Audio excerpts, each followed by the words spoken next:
We've introduced all of our teams.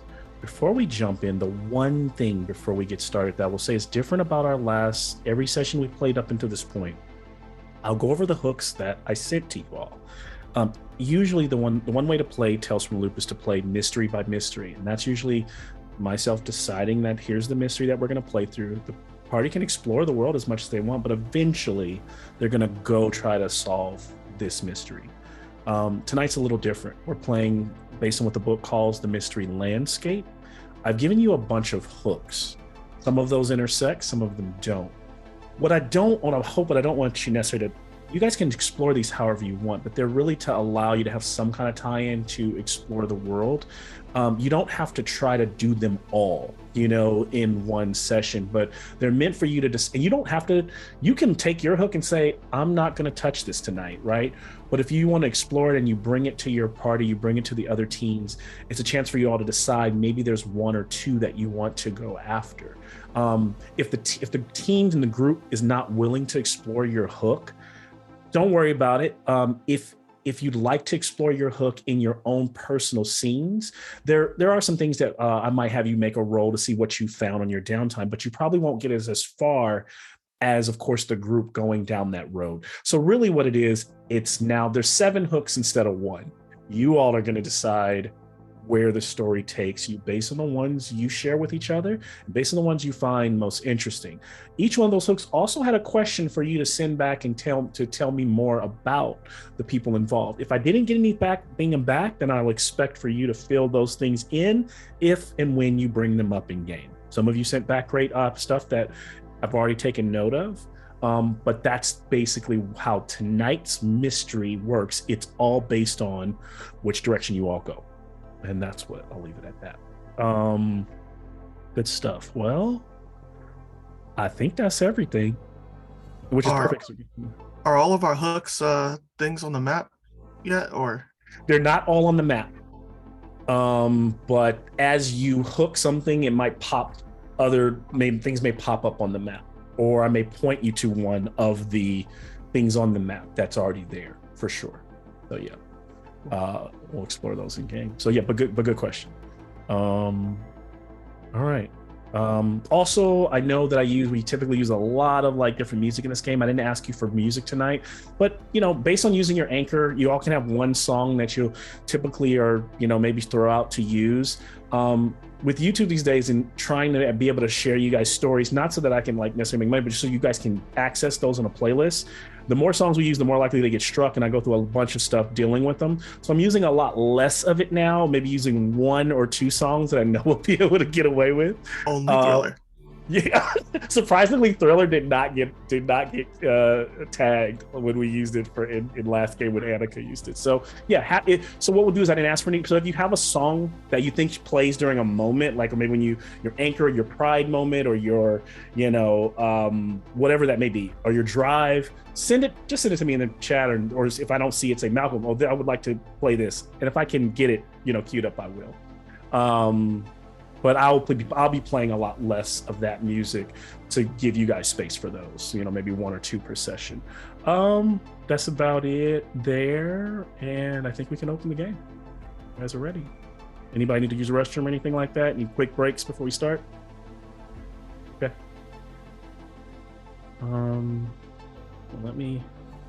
We're recording, so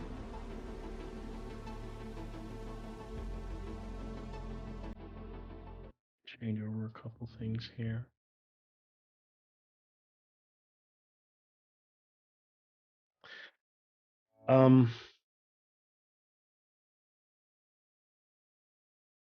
Time has passed since I know we actually didn't end up going. So actually, what am I going to do? We're going to jump in. You guys can explore the horizon, everything that happened on it in game, so we can get started. I'm going to allow you. You all got 5 experience points if you played last session. So if you'd like to up one of your skills, you can go ahead and do that. I wasn't lying, right, Aaron? The max on a skill is also 5. You can store up to 10 XP at any given point. But no. Like for like boosting skills, you can't boost the skill. Oh yeah, I don't think you can boost a above skill 5. I don't think so. Is that the max? It says I think it's 5 and 5 for a 10 total, but I might be wrong. A level of a skill varies between 0 and 5. Yeah. Yeah. Okay. When you build your initial character, you can take up to level 3, but everything else Okay. goes up to 5 as max. So yeah. So Yeah. I think Garth is entering the New Age bookstore, and he is kind of like moseying around. Kind of goes down like the. 1 second though, Garth. I'm gonna set the first scene. Okay. Just so I can set some kind of things that have happened, and then I'll turn it over to you all. What I will say quickly before I turn it back over to Garth is that some time has passed since the crash of that Horizon ship that happened in the fall of 1987. It's currently mid-March, spring 1998. Now, surprisingly, it's still really cold. It almost still feels like the end of winter, but ever since the flood, the weather has been a little wonky for Boulder City, right? It shouldn't be this cold this time of year. There's always that weird dark haze out where those three towers loom. And you all have your memories of Christmas and New Year's, those are your own. Annika and Kat and also Orion have become a part of the group, coming around a bit more now. And even Bruce has recently come back into town. You all have been hanging out more lately. And, surprisingly, tomorrow is at the Boulder City Theater. There is just an upcoming all-day movie marathon that I imagine you all plan to go to. Maybe you don't, but it's a 24-hour movie marathon. And so I wonder what movies are playing, or what's the next movie, what movies you plan to see that day. I'll leave that up to you. You all are going to end up for paying for 3 movies. You get a stamp on your wrist and you get the whole day. But I will leave it up to you all to paint a picture of where we'd like to start, where you're all at today. And so since Hogarth was starting, I will turn it back over to you, Hogarth. Cool. So I think if the all-day movie marathon is like on Saturday or something like that, I imagine that it's maybe Friday, like after school. I think Garth, tells Clara, or I probably tell Clara, like, hey, I'm just gonna run to the bookstore, see if Orion's around.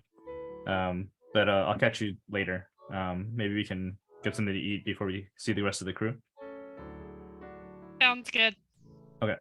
So he hops on his but he's still having a bike. Yeah, he hops on his bike, heads over to like the. And you all still have, I think, 3 or 4 hover bikes from the crash of the Horizon. Remember that. I don't know where you're storing them. You guys can, but you do have those. Yeah. I mean, the other thing too is like, are hover bikes pretty like normal things to see? Like they're not too far. They are they would definitely be, you would get some attention, like, dang, how'd you get one of those? Like, because but at the same time, they're usually used on industrial sites. So they're not like something that the regular public is driving around in necessarily. So the technology is not surprising, but it might be surprising to see Hogarth in high school with one. Yeah, he's just riding right, he's just riding a shitty bike he got from Pearson Salvage. Like, it's just a really torn up mongoose. If they make them then, I don't know if they made them then, but he goes over to the New Age bookstore, and he walks in through the door. The bell kind of like rings, and he kind of is just like kind of moseying around. He's like kind of looking in like the psychedelic section, and kind of just like kind of peeking at the door, like kind of like back and forth. And then I think he goes up to the bookstore clerk behind the desk, or like at the desk, and he's just talking to him. It's Chad. Chad Touch. That's his name, Chad Touch. And he's like, hey man, what's up? How's it going? How's it going? What are you looking for? You got anything in psychedelics? And he gives him like a psychedelics, yeah. Exploring that. Okay, yeah. There's a good one down on aisle 3 there. It's bottom shelf. It's kind of a suede multicolored book, kind of tie-dye colored book. Cool. And now a scene like this that Garth is setting now, other teams, because it's a public scene, it's open, you can enter the scene if you happen to be in the area, and that's up to you to decide how you want to enter if you do.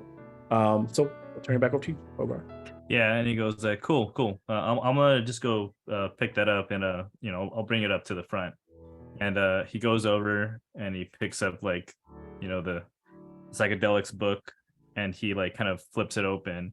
And I think what he's looking for is like his like drop, like, he goes to Chad to get his weekly drop for stuff. Got it. And so it's that like, book. Yeah. So he flips through it and then he finds it, and then he kind of just like, grabs the book and walks up to Chad and is like, hey, thanks, man. Like, I'm so glad you're able to hold this for me.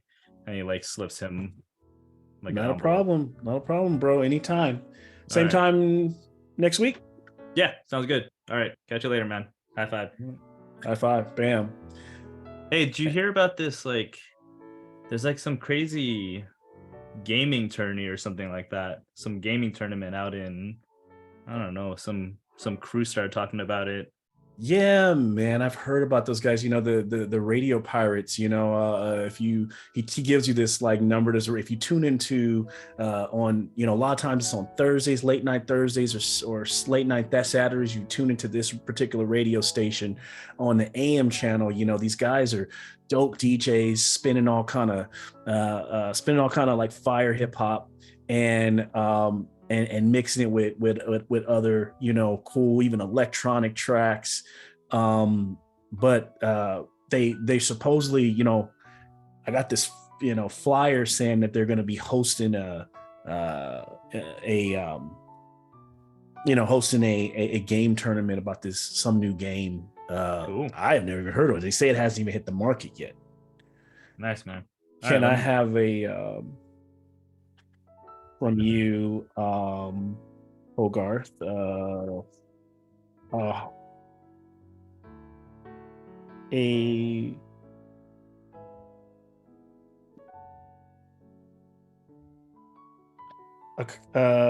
charm check. Oof, okay.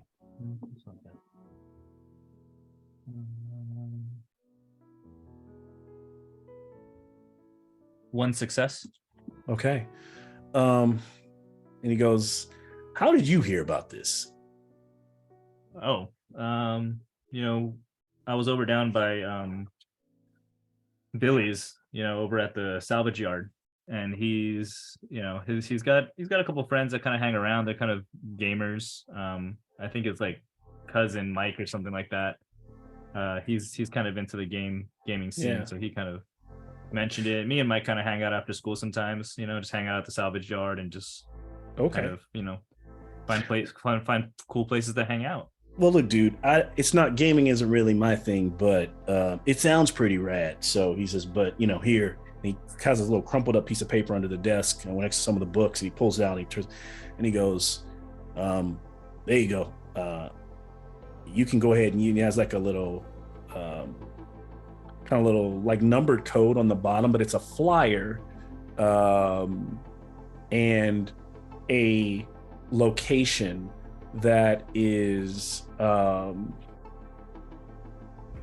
it gives you several locations, but it basically gives a location close to like off the coast, like if you were looking on the map, on the beach or the shore, that's right below Sentinel Island. Okay. And so the pin just appeared there.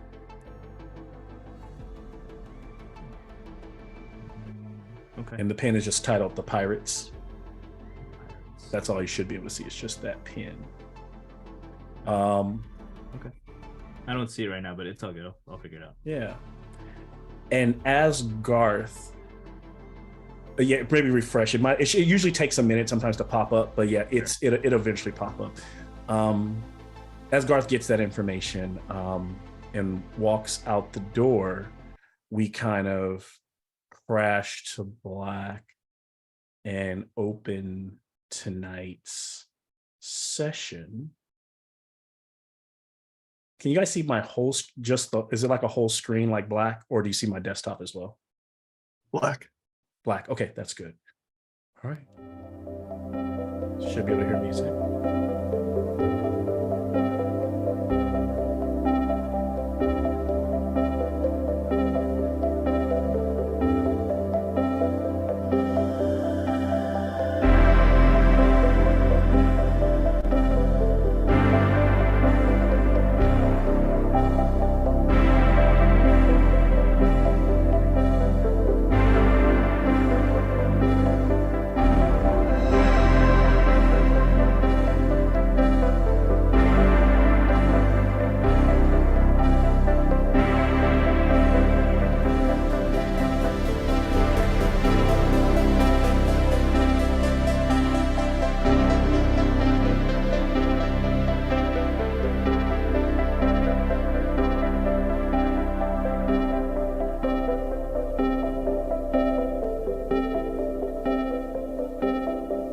Welcome to Things from the Flood. Tonight's session is entitled, or episode is titled, Take on Me.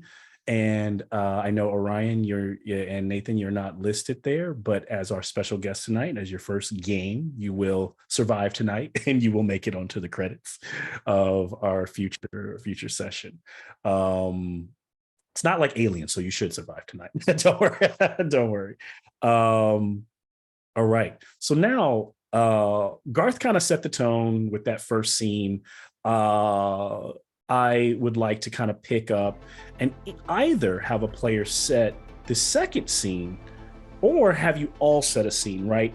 And if so, is the scene at the movie theater? Is it somewhere else? Is there another hideout of yours or kickback spot? I'll turn it over to the teams to set where we pick up after those opening credits.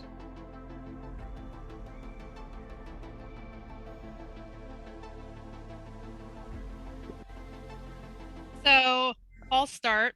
So then you see, sort of panning back to Clara, and you see her, packing up her backpack, slinging her backpack over her shoulder, and she goes outside and gets on her bike, and she starts riding toward town. And you see her, go through town, and then she eventually pulls up outside of the library. And when she gets off of her bike and locks it up, you see all these flyers all over, like posted all over outside. And she looks at them, and you can see that she's annoyed, and she starts ripping them off the thing and just like, ugh. And then you see her, pull one off, and she looks at it. And you can see that this is a flyer of, information that somebody has put out, and you've seen these all over town. The teens have seen these all over town, and they're flyers that this woman named Victoria Nash has put up. It's like her information, and she is claiming that this man Ted Murphy is a murderer, and she's making all of these just crazy claims about him. And she looks at this, and she's like, she's seen these all over the place, but she looks at it. This is the first time she's really actually read it. And you see the look on her face. She's just sort of like, huh, she has this look. And you see her going in. She takes one of the flyers and goes into the library. And you see her sit down at one of the old, or I guess they're, they look old for us, but the new the new computers, with the little screen and everything. And you see her start doing some searching, and you see her, looking up information, and she looks determined, because you see her looking up information in the library. So, okay.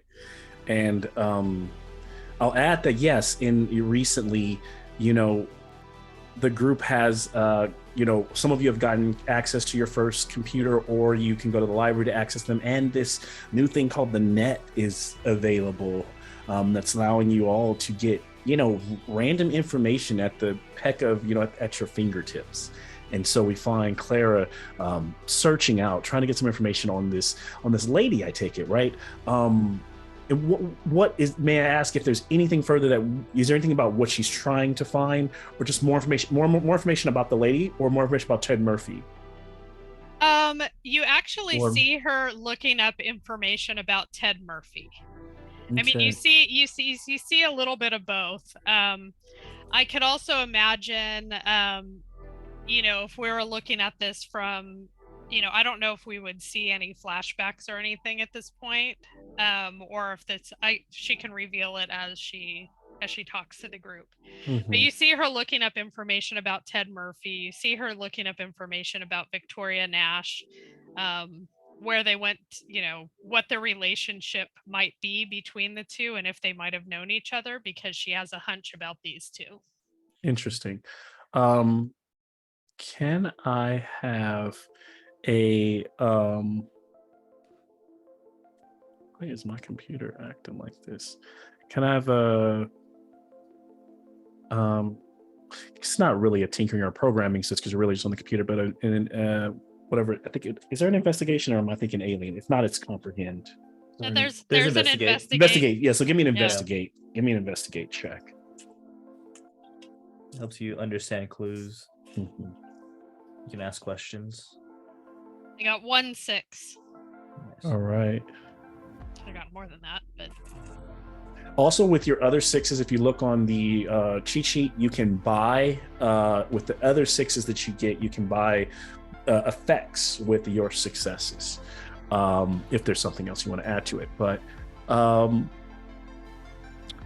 so what you find is you can't seem to find anything on this Ted Murphy guy. There's like nothing about it, but there's a lot about this Victoria Nash. And what seems to come up is this lady was she had a stint in Broadway. She was really popular at one time years ago, and she moved to Boulder like almost like 7-8 years ago and she moved to Boulder Beach, where she where at that time this Little Doe trailer park was like a big deal, like this little great trailer parks, little homes on the beach, didn't have any negative connotations along with them. And she set up this, she also wanted to kind of create, she was a playwright and thought she could work from here and still, kind of have her life. And one of her plays didn't go really well. And you get a lot of just kind of like her life kind of went downhill, and so did the area.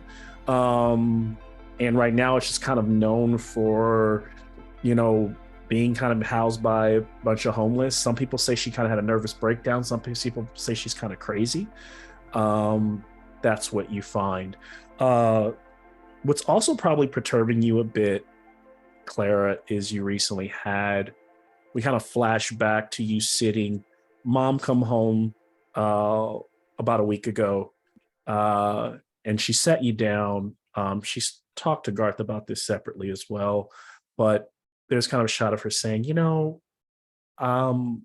with work going at DARPA really well in Vegas, what do you think about, I've been thinking about, we're making a little bit more, things are kind of better here in Boulder. This place is just, it's not the same. I know you have friends here, but I just wanted to let you know that I'm thinking about relocating, we won't be far, but I think we may move, maybe Nevada, maybe farther, but thinking about leaving Boulder altogether. So I think when she flashes back and you see that, you see her, she just leaves and walks into her room and slams her door. She has nothing to say to her mom. While she loves her mom and understands that her mom is working really hard, her mom isn't really around. Yeah. So in a sense, she doesn't really feel like her mom has any right to just up and make this decision for them, given that Clara is sort of keeping things together. And so she hasn't talked to her mom since she said that. Yeah. We end that scene and we move to someone else or multiple people, but if Clara was in the library, then while she's wrapping up her research, she'd Castro would actually see her because he had read something on his dad's computer about all of these kids in Boulder Beach, and just kind of all of these homeless kids just kind of gravitating toward it or being pushed there. So he decided to come to the library and also do some research about what's going on with that. So he would have run into. They kind of like pops his head up, and they're both like there, like, you know, in the same location. Yeah. If he would have been, you know, working on the microfiche because he wanted to read the whole article. So. And that's when we have a flashback to where, not in the same way, but, you know, your dad kind of comes and goes, and you're kind of in the house, and he's been more chipper than usual. Kind of comes in, he's like, I'm off to work, but you know, gonna be here this weekend, but next weekend I'll be out. He's kind of like giving you like, here's what I'm gonna do. He grabs an apple, bites it. You're like, but you know what? I've been thinking about selling here. Maybe we should get out of here, or maybe take an extended stay somewhere else. What do you think? Jose would just literally stand up, turn his back, close the door slowly, so you hear the latch click. What? It's with these kids. All right, we're going to talk about it. I have to go, but we're going to talk about this. And he leaves the house and slams the door. Back at the library. You were looking on the computer about these kids going, you know, to Boulder Beach and stuff. And can I have an investigate check? 2, yes. 1 success. Okay. Boulder Beach is, what you do think is weird about it is it's not far from where you had the escapade on the horizon, not far from where the horizon crashed and where the robots walked away from the wreckage. And there's been rumors of weird stuff happening around there. Who knows what's true? Some people saying the ground is writhing with, her kids at school say the ground is writhing with black worms, all the way to people saying that there's zombie robots out there, all the way to someone saying that they believe that there is a killer on the loose in that area. And that's when we end that scene and move to someone else.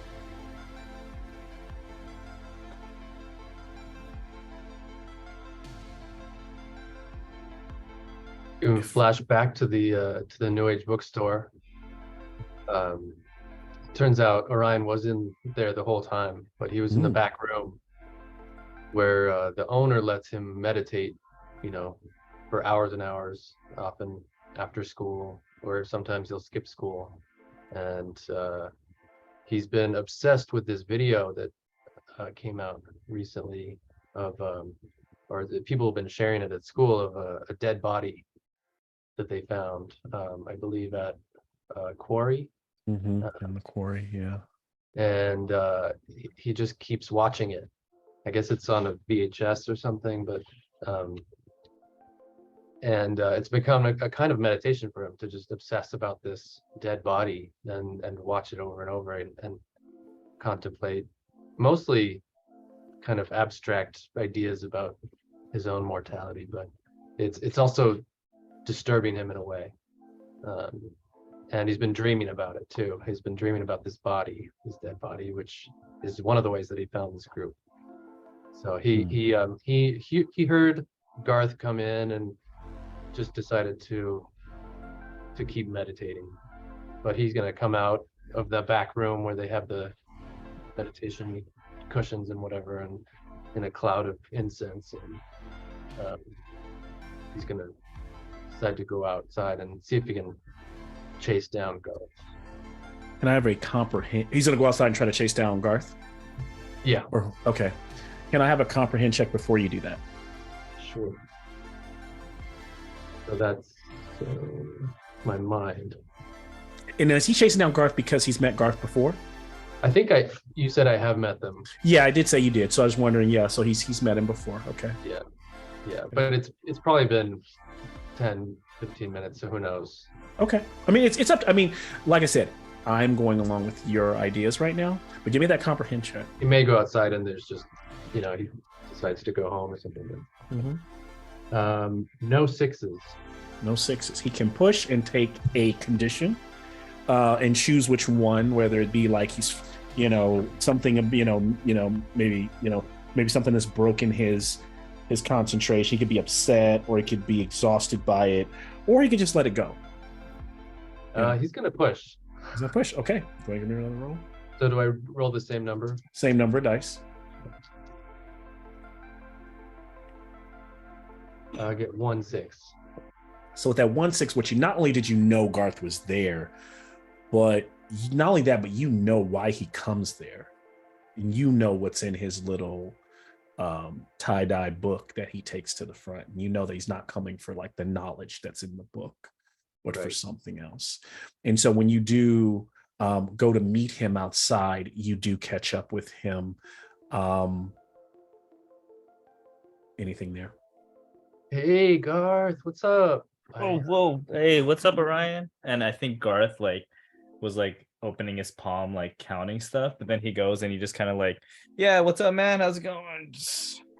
Hey, I heard you were in the store, and I just decided, I was just so deep in my meditation, and but man, this video, I'm tripping about it. Is it that video everyone at school's been talking about that?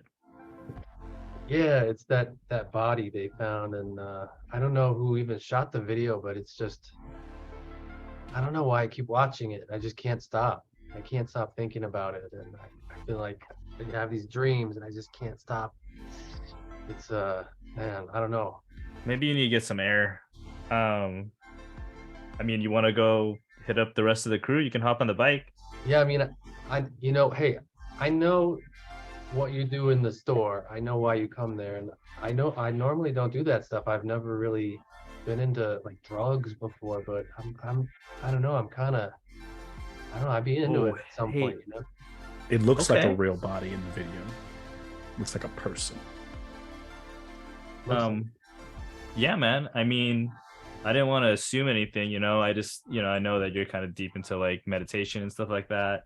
But what is it? Is it weed, or is it LSD, or is it Chad kind of gives me different stuff, but the stuff that I'm on right now, it kind of just keeps me amped up, really, really amped up. I was kind of going through a kind of tough time, after I lost my arm last year, so I just needed something to kind of just keep me just amped up. But yeah, man, I mean, if it's your pace, if you want to check it out, maybe we can, I've got so much anxiety as it is. I don't know if that's for me, but thanks though. I mean, maybe I'd try something else sometime. Yeah. The Chad's got some other stuff too. Hey, just can you do me a solid, man? I know we just met, and I like hanging out with you. Just can you just not tell Clara about kind of any of the stuff that's just kind of helping me keep my head level. I believe in the truth, but I can just keep it on the down low. Cool. And I just kind of put my pinky up like this. Oh, cool. Yeah. Cool. All right.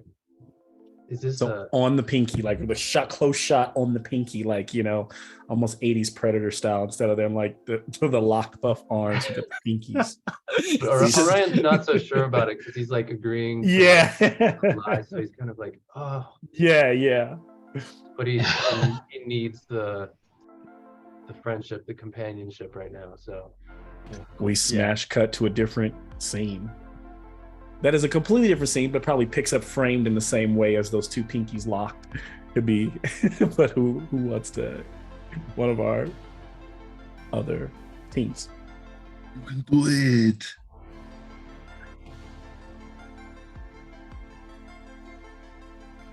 So Annika is she's walking down the street. She has decided to go to her friend Sarah's house because she hasn't been to school for a whole week, and Annika's tried calling her and there's no reply, so she actually has never been to Sarah's house before because it's kind of far to get there, and Annika still doesn't have a bike. But now she's walking there. She wants to find out what's going on. Yeah. And so she arrives at this little quaint 2-story house in the suburbs on the a little bit far, like I said, with no bike, definitely walking. It's probably closer than she might think, but a little bit farther than where Garth live off of the Nevada highway, where Garth is here, but probably like farther even towards the end of Border City. And when she arrives, the house looks quiet. There is there's a small little station wagon in the driveway. Nothing really seems strange or out of whack, but there's also no one outside. No, you don't see any movement. What does she do once she gets there? Well, she goes up to the house and rings the doorbell. She's like, ding dong. She waits. Ding dong. She waits. Nothing. Okay, so she will try to look in through the window. And so Annika looks in through the window and doesn't see anyone in there. Strange, like she sees like through the front window, there's like you can kind of see the living room, and you can see the archway that leads to where like the dining room is, and maybe farther beyond that the kitchen. All the lights are off. Everything seems mostly kept. Can I have an investigate? Yeah, let's see.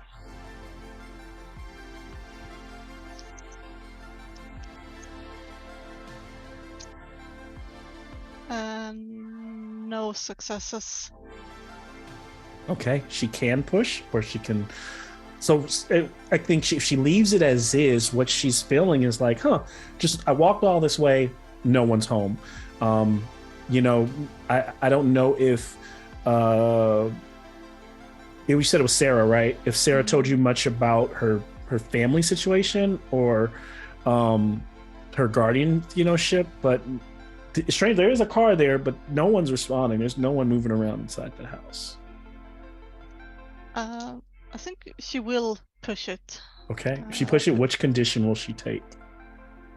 Like, what's starting to rile up inside her? What's making her feel like something's wrong? And whatever condition she'll take from that. Well, she feels scared that yeah. something bad has happened. Okay. Okay, so yeah, she got 2 successes. Okay. So when she steps back, she's got a little, Game Boy in her back where, she's her hood on, and she goes to the door one more time. She rings one more time, and then maybe she even kind of knocks, and the door just goes and like opens. Okay, yeah, she goes inside slowly. Okay, and she goes inside, and she does notice that there are some.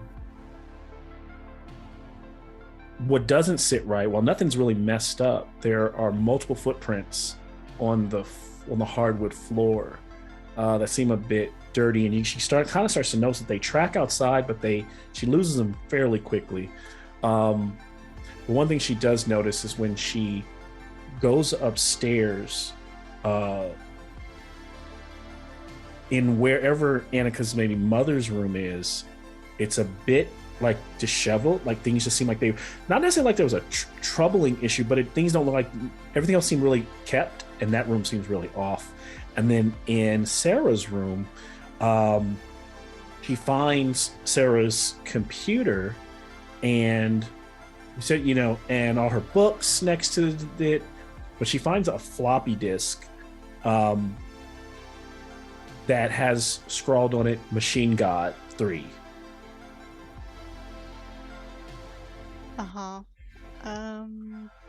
Okay, yeah, Annika, she's heard about this, the Machine God 3 before. Sarah mentioned it once. And yeah, if there's, so there's definitely no one in the house. No one in the house. And then right under, when you look at the floppy disk, like, when you search a little bit more, what you also find on her desk is like actually, I'm sorry, on the disk, what you find on it is like someone kind of almost like a little stamp of approval, like whoever made this, and it says the rate, like it's like a little stamp, like, and it looks like a little ship with like a guy DJing on it with like a pirate hat on, and it says the Radio Pirates.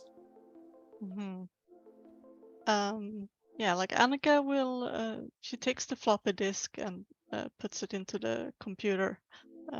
Turns on the computer and sees. Okay, so she what tries it is. to.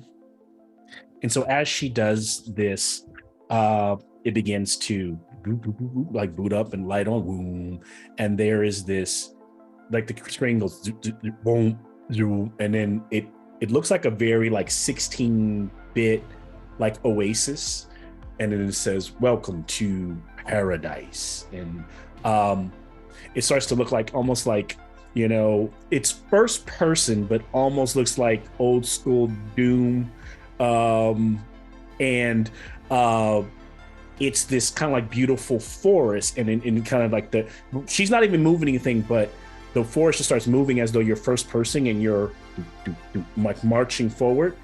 Welcome to paradise. Would you like to meet the Machine God? And at that moment, I need you to make a charm check. But I don't want you to reveal what you get as we jump to a different scene, picking up with either Bruce or Tony. And we'll go back to Annika in a moment.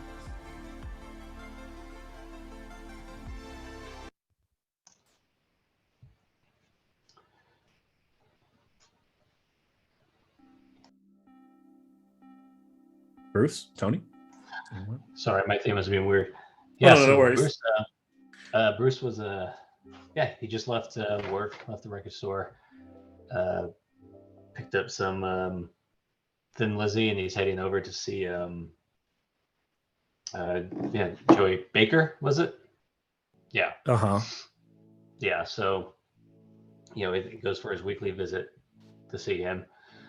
He's been seeing him for a while, and but at first he's like, I don't know if I want to do this,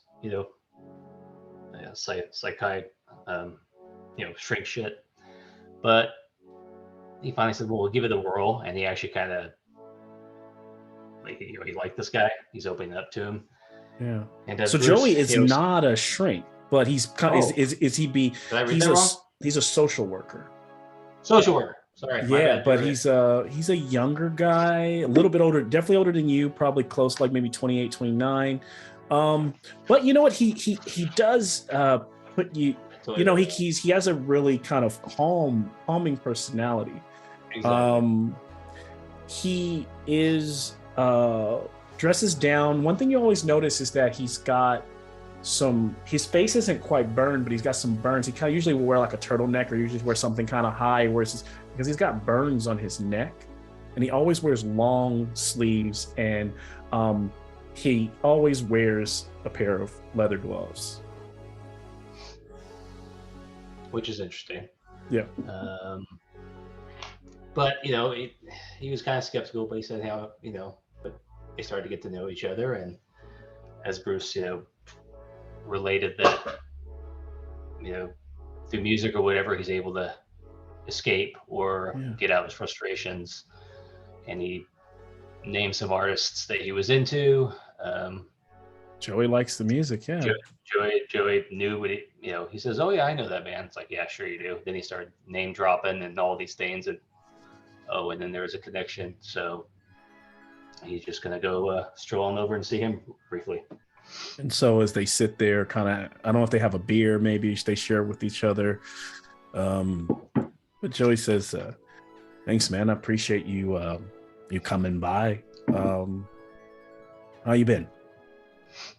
Good, man. I mean, considering heard you and your mom got a new place or new apartment you're staying in, or yeah, and we're, I'm seeing her a little bit more now. Actually, if you don't mind me making the connection, I imagine that because remember you guys had some house, like the house was damaged during the flood. So you were relocated, and Pops came around more around that time, and I believe that I believe that they've probably been relocated and staying more like a decent apartment complex somewhere in Boulder, and maybe that's where you met Joey, because he stays in a couple floors above you. You guys are kind of just shooting the shit and at his house. And as you guys are chatting it up, can I have a comprehend check? Okay.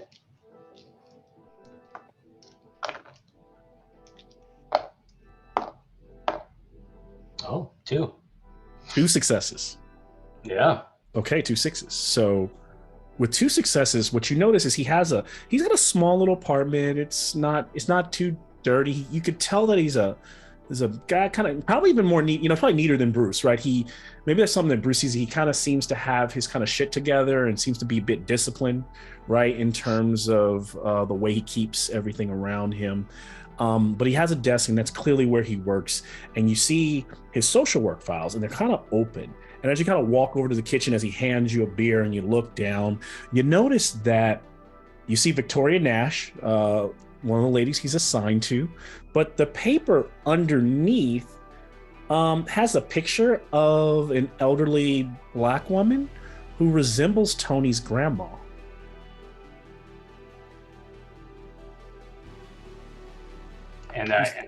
So obviously I recognize Tony's grandma. Yes. Okay. And it's just, is it just a picture of her face, like a profile? And I don't think I know Tony's grandma's name, so Tony, he's gonna let me know if it is. But yeah, it's just a picture. The face looks like like the little picture with a paper clip, has it clipped to the folder, to the manila envelope, not manila, but the manila folder, and some other paperwork. Right. I asked because was it something like that, or is it something like she's walking and someone took a No. It's more like a case. It's like these look like case files for a social work. File. Yeah. Okay. So I don't know if you say anything about it, or if I am. Bruce is going to get shit about confidentiality.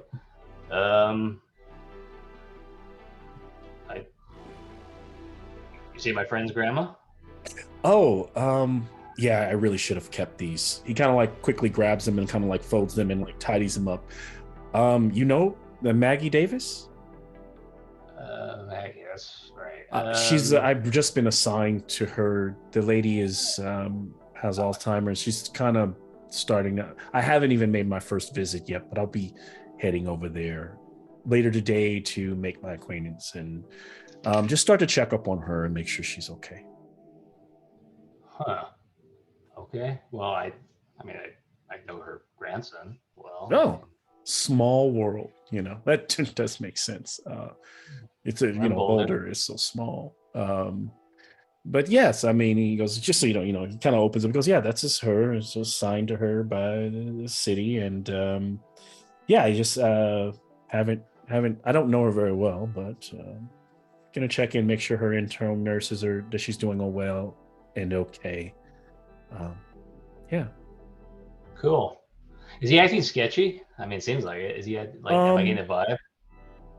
Let me see. Can I have a just give me a straight up? I want a straight heart check. No skill, just heart. Okay, no skill. 1. One success. One success. It doesn't seem sketchy, but it is off-putting to you. It's kind of strange to you. Okay. And at the same time, the paperwork checks out. I mean, it doesn't look like it's weird. You know,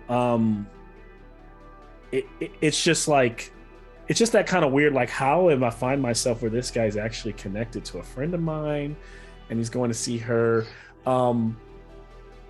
So there's something unsettling, but nothing that says he's lying.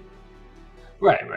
Like, no, you're not getting any vibes that anything's really off on that, even with that success. You know, like, look, seems fine, but it is unsettling.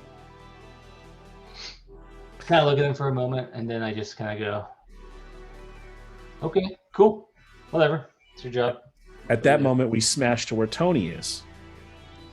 Yeah, this is still the day before, right? So still the day before the movies. Yeah, so I think you catch Tony actually earlier in the day.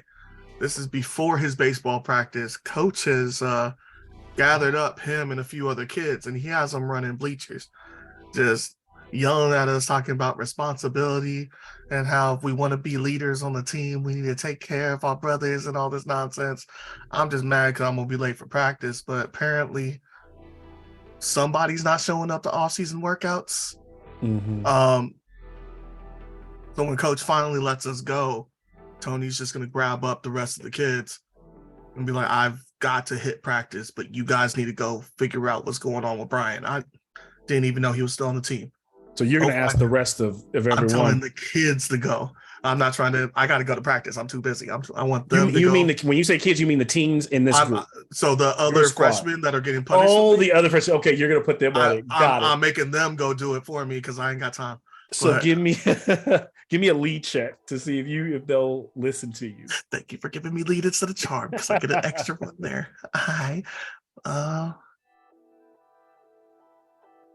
Big money, big rolls. Fuck it. It makes sense that I'm exhausted because I just ran all these damn bleachers, right? So you taking it, yep. We gonna try this one more time. Do I roll the second roll at a -1? Because now I have the condition? Ooh. Or does it wait until the following? I'm gonna say it waits till after you make the roll. And then you get a -1 to anything going forward. Without looking at it. Okay, that's two. That's two successes. You can buy an effect if you'd like, but from the one success, some of the guys are like, come on, Tony, you're gonna make us. That dude's mom is fucking weird, bro. Like, I don't want to go down there to the construction site. She probably got him down there because she don't like him playing football. And he's a weirdo. Brian don't really like football. You know that. He just want to play fucking video games. Well, drag his ass to coach and make him tell him that. I'm not running every week for this. You owe us if we go down there. There's like 3 of them.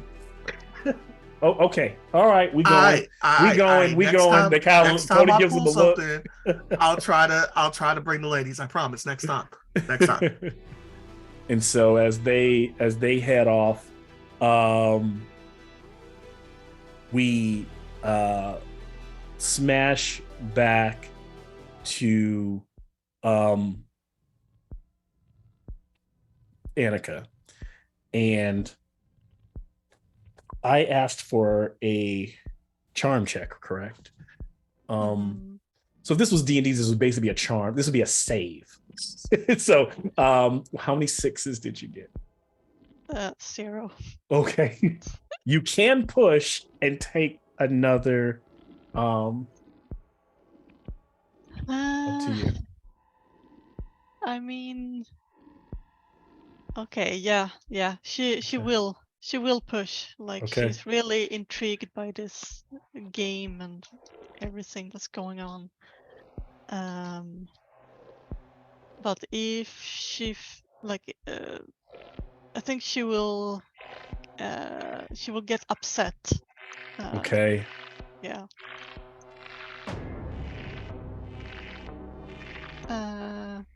Yeah, she got 2 successes.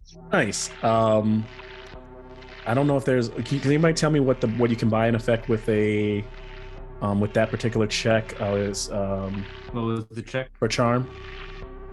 A charm check. You can have them. They keep believing you. You form the lasting relationship. They'll take risks to help you. They'll try to persuade others to believe you. They're fighting, confused, or impressed.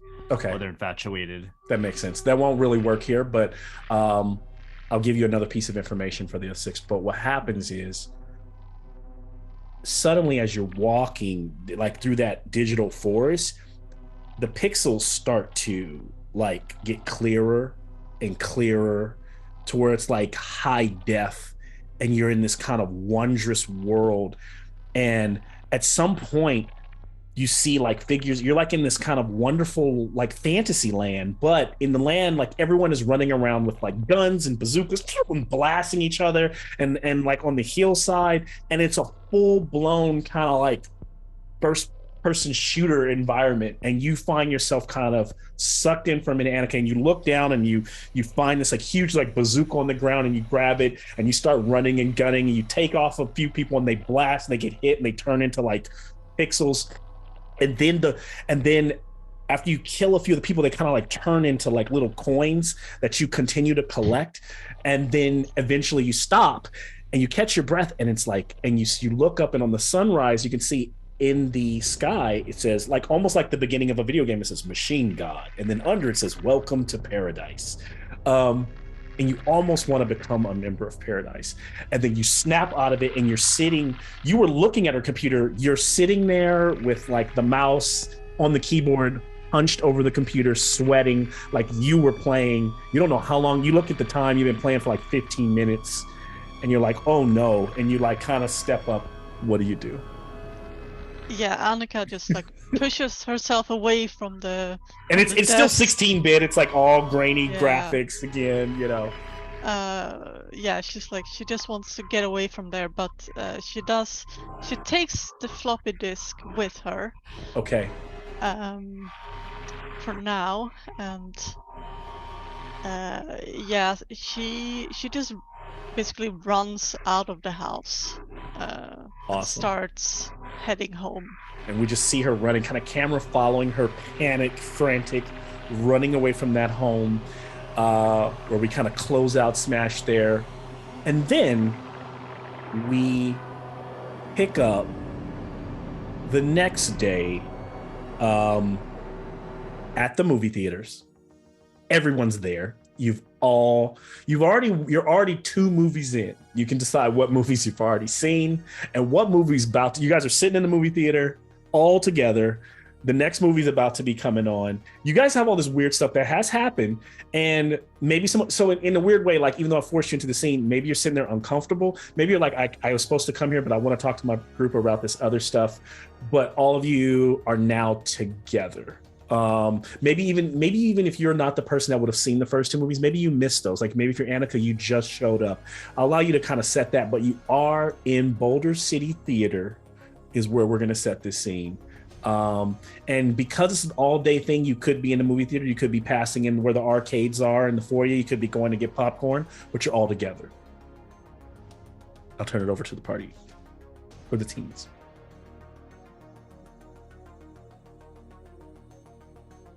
It looks like The Unbearable Lightness of Being is playing. I really want to see that. That's amazing. I'm not sure about that.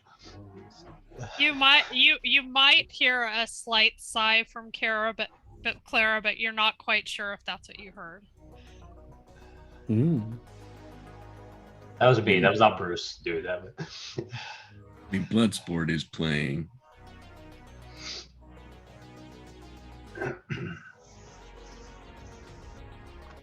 So maybe as long as we're not watching Moonstruck, I'm good. Tony's slightly disappointed, but trying to hide it. It's 88. You got Willow. By the way, for the new players, this is something we do every session where the party goes to we spent a lot of time going to the year, picking I had to make sure the movies were still in the year. So it's a staple. It's kind of a ritual here with this group. Maybe it'll just be 10 minutes. We'll see. We'll see. We always try for that, but whatever. As long as I don't have to watch Cher and Moonstruck, I'm cool. And Bruce just takes a cigarette out of his ear and just lights up. I think like Garth is coming back from like the concession stand with like a couple popcorn barrels in his hand and starts handing them out. So what are we going for Bloodsport or we're in Akira or I don't know. Ryan, what was that trippy one you wanted to see? Utron is that?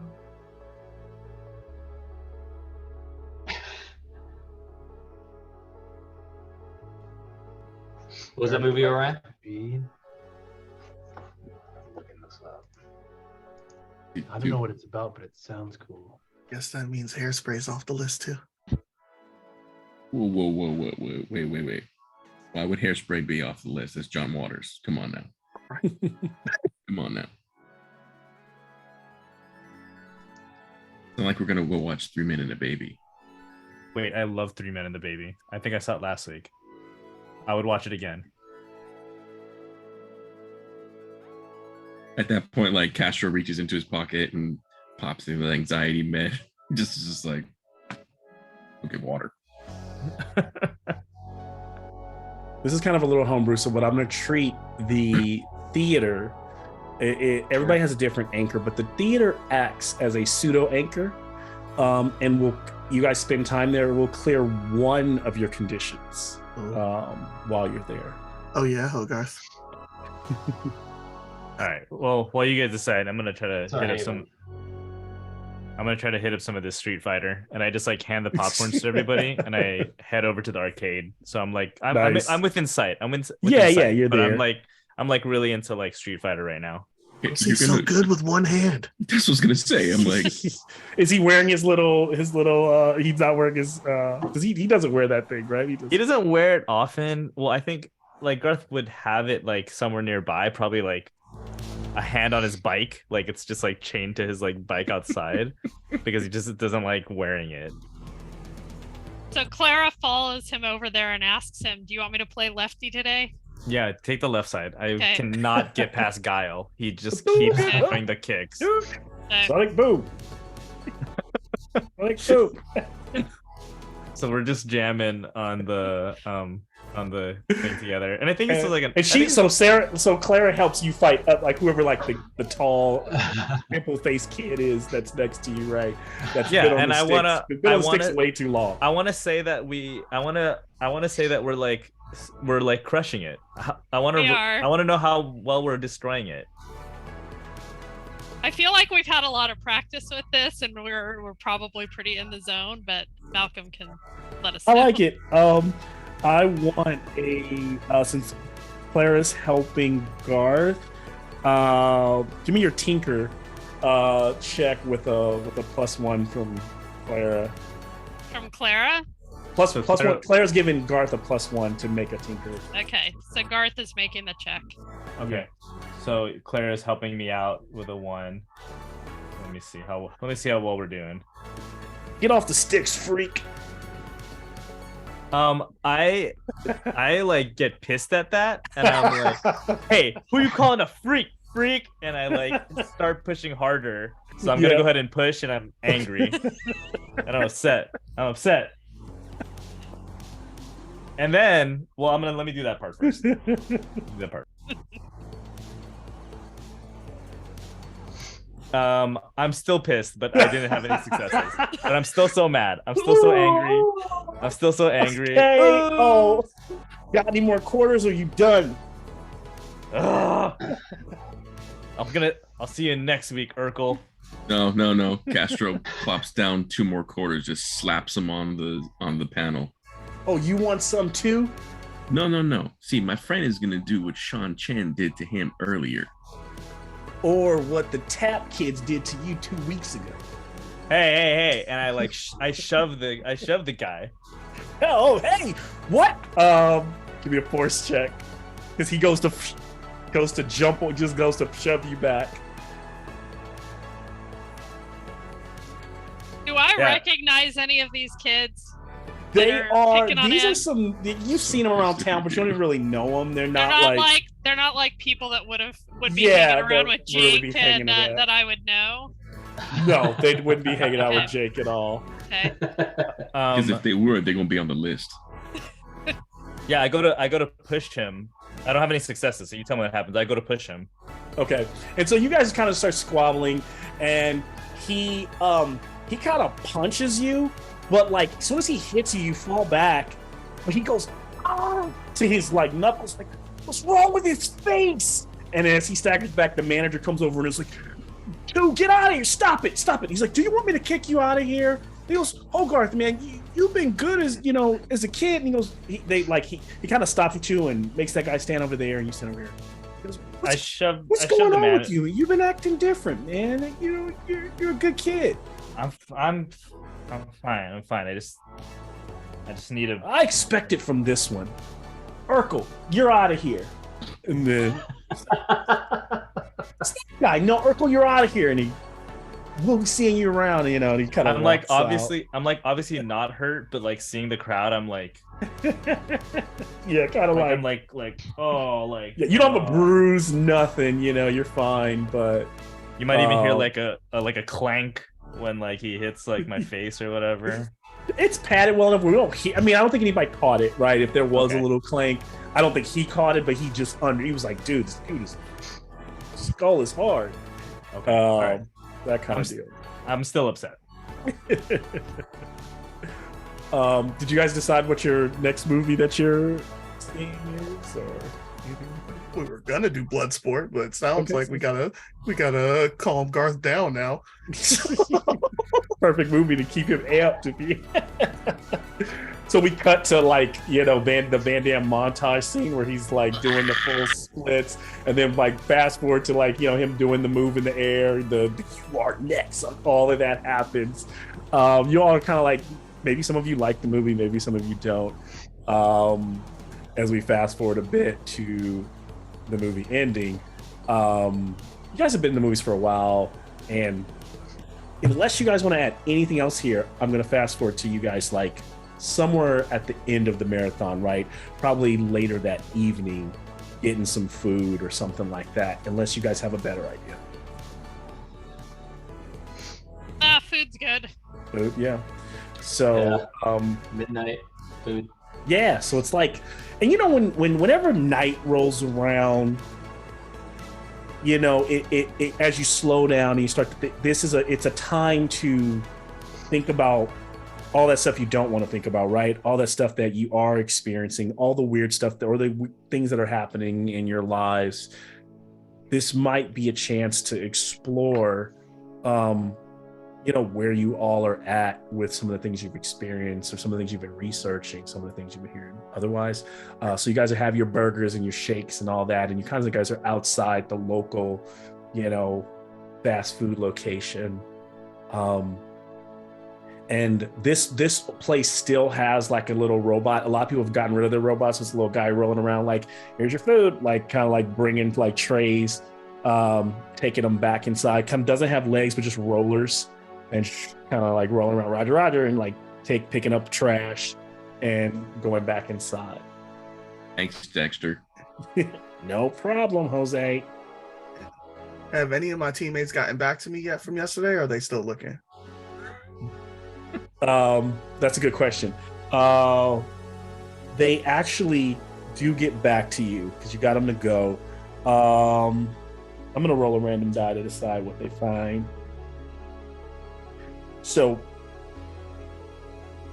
they came back to you later on, and they were like, "Thanks for almost getting a shot."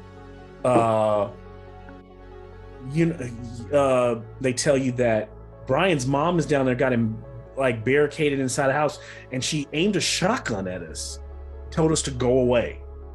Said we weren't gonna get her son and make him crazy, make him part of this crazy game. So he's at the house, not at the construction site? No, at the construction site. They went. Oh, you told them to go to the house? Well, no, I told him to just go figure it out. I didn't tell him. Oh, exactly so they went to the construction site. They went to the construction site where his mom works. They went to the house. They weren't there. They went to the construction site, and mom threatened him with a shotgun. And when they say crazy game, they mean football, not computer games. I think she was. I didn't know what she was talking about. We didn't stick around to ask. Fuck. All right, guys. So now you have that information. I'll let you guys know what Friday we free, man. But yeah, a mass freshman. Shit.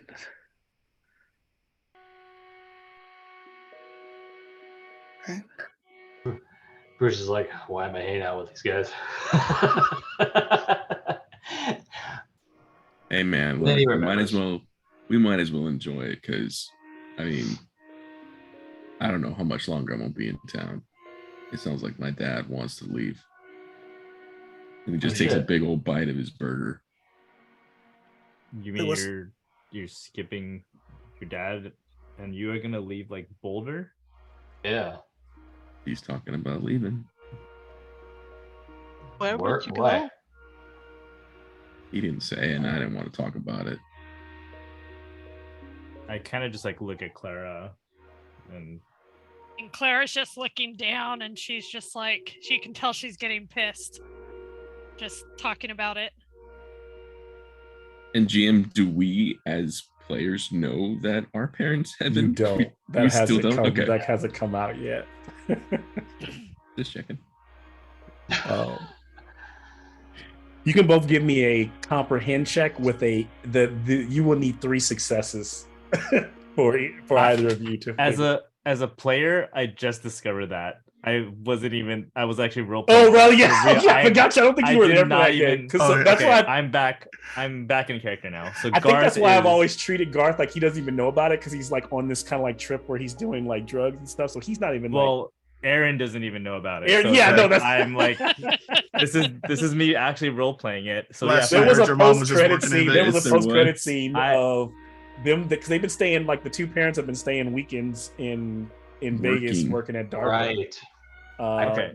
So I legit look at Clara, because I'm like, Mom is talking about us leaving, so I'm gonna roll with whatever you want me to roll. Yeah, go ahead and give me a comprehend. Comprehend? Okay. Freaking dice. 1 success. Okay. If one of you gets 3 successes, you guys would be like, oh shit, and put it all together. Not 3 cumulative. One person has to get 3 cumulative. All right, good luck, Garth. I got pretty good odds. Okay.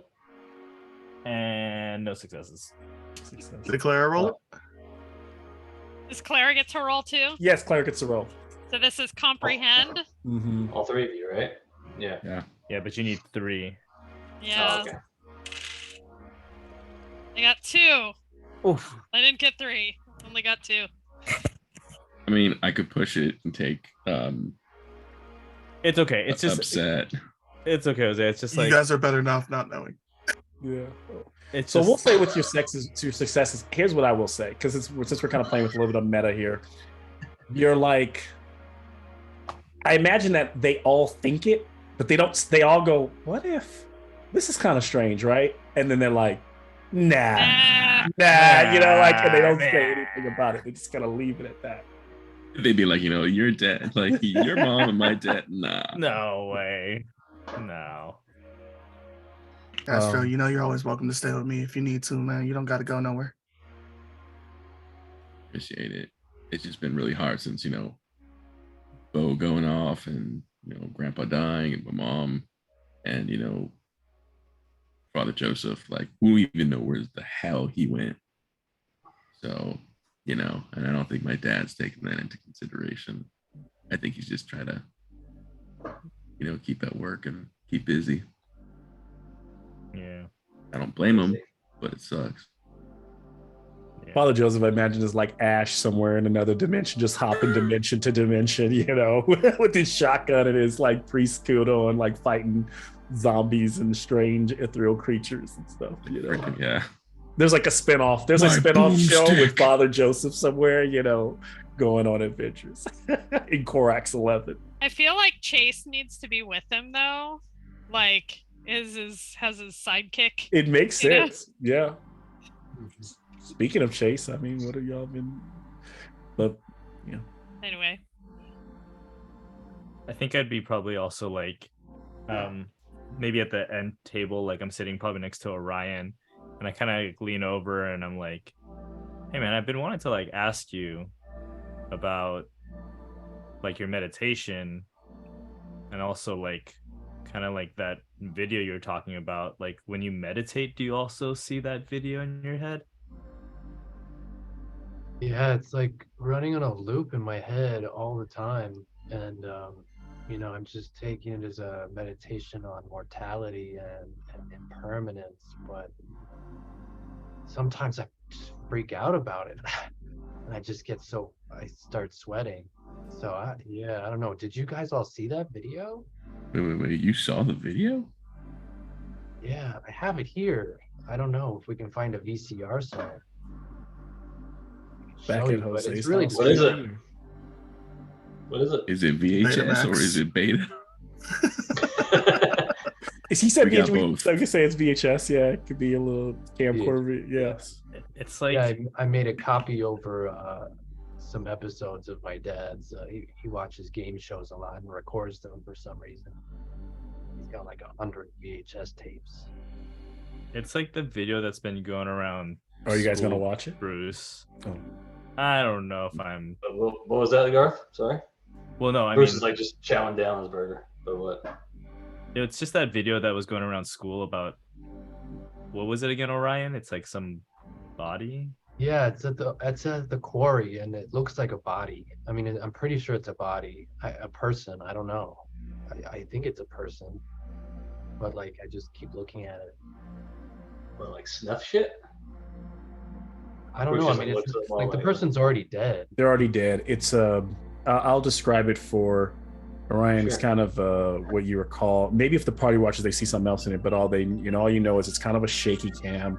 Someone's standing on a high bluff over the quarry, looking down where kind of like it's the water is, that low, shallow kind of water and rocky area, and there's a body kind of laying there, and it's hard to make out the features. Looks like could be maybe a middle-aged man. And it's hard to see how it doesn't look decomposed necessarily, but does it look? Person clearly is not alive. Basically, the way they're lying, the way the eyes are kind of dead and shallow in that water, and then the camera kind of shakes for a minute and looks off. It kind of turns off, and then kind of turns off. I mean, I've been Shit. thinking about going to look at it, like to go look at the site, but I mean, I have to assume the police have already cleared it or something, but I don't know. That's never stopped us before. Yeah, the police don't do shit in the city. We're gonna just let you know that right now, right? We're basically the police, and it kind of sucks. I mean, it's Friday Yeah. night. We ain't got anything else to do, y'all. Should Well, I I go mean, to You the guys all quarry knew at about night? this? Well, You guys all knew about this video? Like, if people were talking, this is like the first time I heard of it. Well, yeah. we've been talking about That's it at because we're school. all still in high school, Bruce. Right. Thanks for reminding me. Yeah. Does I- anyone know who made this video? Like, where did it come from? ooh, that's a good question. I don't know. So they don't know. Who's the buy? Who is it? Yeah, have there been any like missing person reports or anything like that we know of that might match the description? I mean, we can always go check. These Like are public good records would have it. And I don't know if I want to go digging for some random body out there, but I mean, if you guys are into it, I heard about some other cool things to do today, but I don't know, man. The body kind of freaks me out a little bit. Well, what else do we got on the list? There is this, and like I pull up the flyer, and it has like the numbers on it, and it's and I show them like, have you heard of the DJ radio? It's Clara immediately perks up and she's like, I've totally heard of them. They're supposed to be really good. yeah, they play like some like wild jams on like Thursdays, some like fire hip hop stuff, but they've been putting out like some sort of like secret code, like when you listen to it, and they're hosting like this cool like game tournament, some like crazy, like I don't know much about it, but I mean, all the gamers are like really into it. Yeah, it's like here, and I show them like the code, and it's like on a the satanic flyer. message. No, it's like I don't know. It's like some code that's just like sending. It's like relaying somewhere like near like Sentinel Island or something like that, or. So Clara wants to look at this code and wants to see if it's recognizable at all to her. Yeah. And I think what Clara puts together is Clara's actually listened to a couple of their like radio like sets. And they're always really great jams, mixed music, and they're mostly a lot of hip hop. But lately there's been more strange, less hip hop, and there's been more synth sounds. And there's been less of the main DJ kind of talking about, kind of like, being a DJ. And so that's been strange because I think what Claire is used to is hearing DJ Icy Roger, DJ Blackbeard Biggie, and DJ Tribe Called R. But lately, not like just mostly this strange synth music. And you've heard rumors that, they play from this magnetrine ship that that floats over the Lake Mead somewhere between Black Rock Point and maybe Sentinel Island, and this flyer seems to be coordinates to where this supposed gaming tournament is supposed to take place. The gaming tournament is at least on the flyer shows that it's scheduled for, give me a second here. Right now. It's scheduled for the following week on that next Saturday. Doesn't mean you can't go fishing around, but that's what it says for the gaming tournament and showing up at that location. Let's see. Can I have a comprehend check from Clara, Garth, and Annika?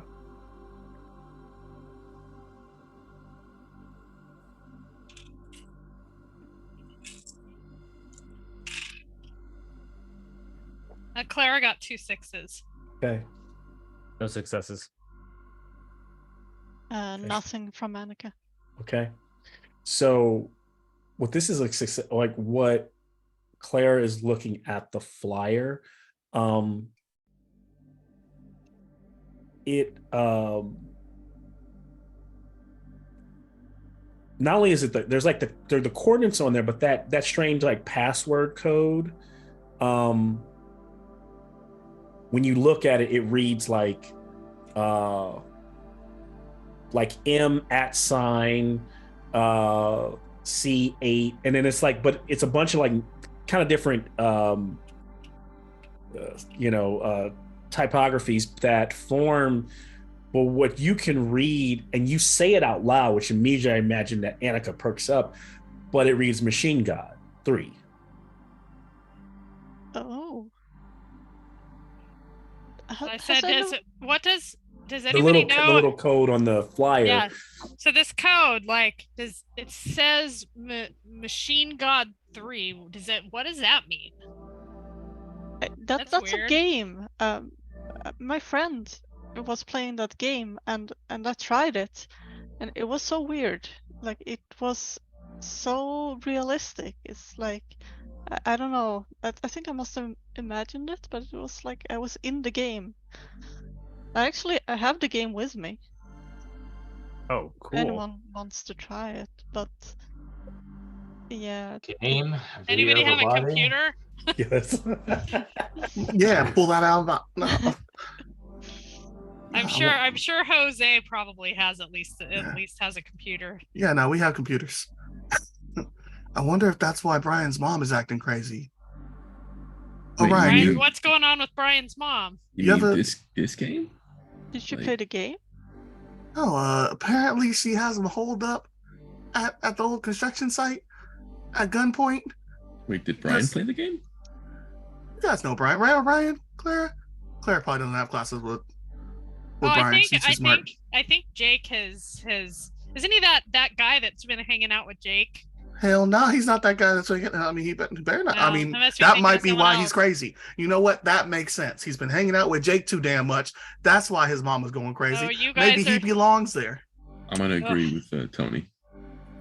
And there's a little TV inside it's a TV outside, like in the little where you guys are sitting, kind of brisk, cold, cool night air.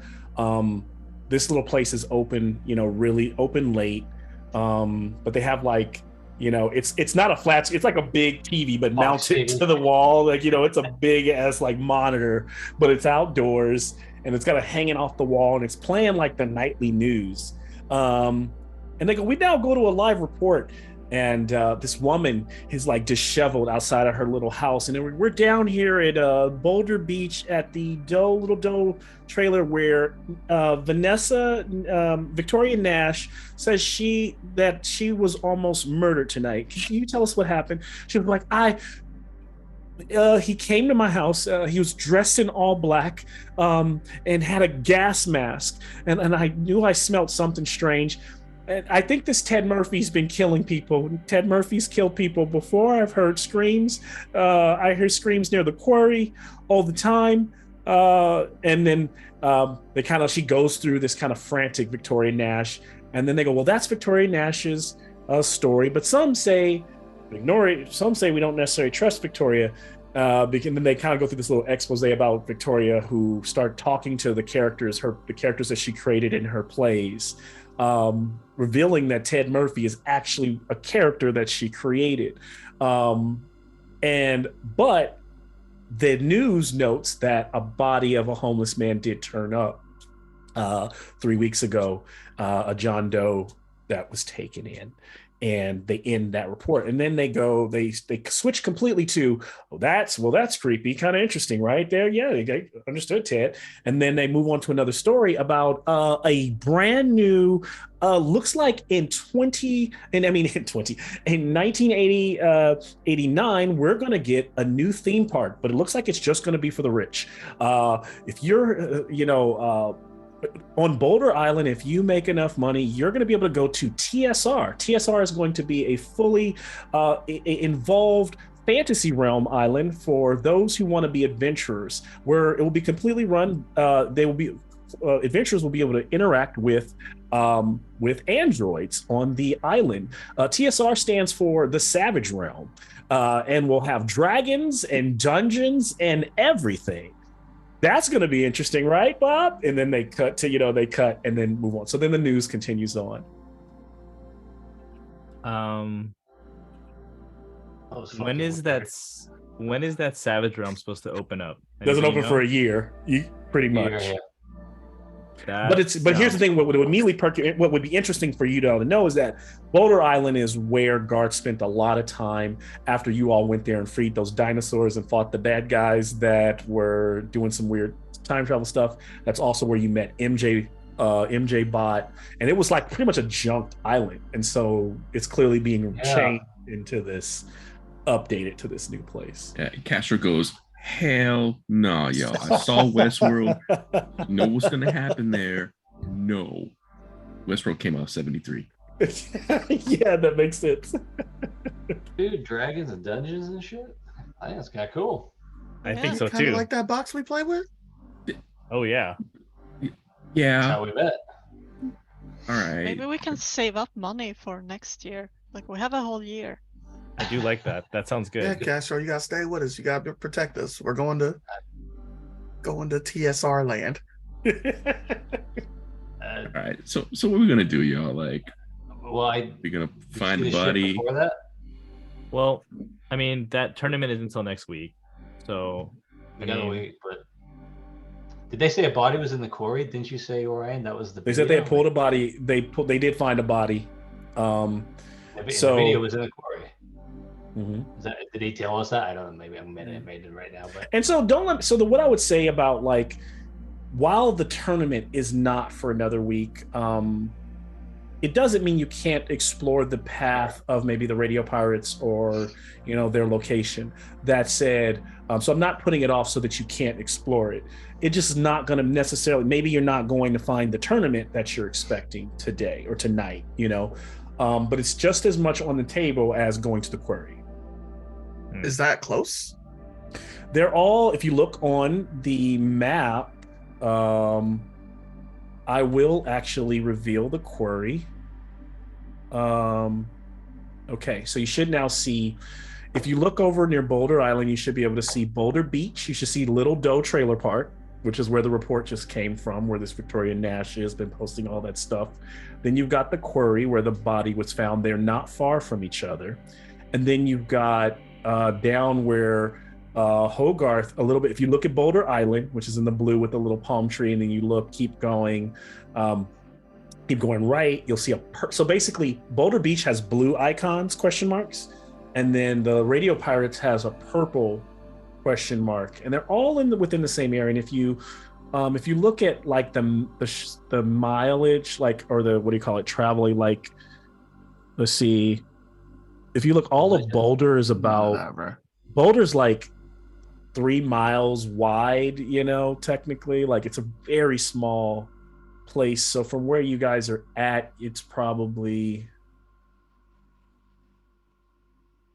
let's say 6-7 miles away. Kat is the only one with her car. You guys got your bikes, you got your hover bikes. She's not, so Kat's been working, stuff like that. So just wondering if that's a Saturday night at midnight, hop on the bikes, go check it out type range, or you can make it there. Maybe a Sunday morning. Can make it there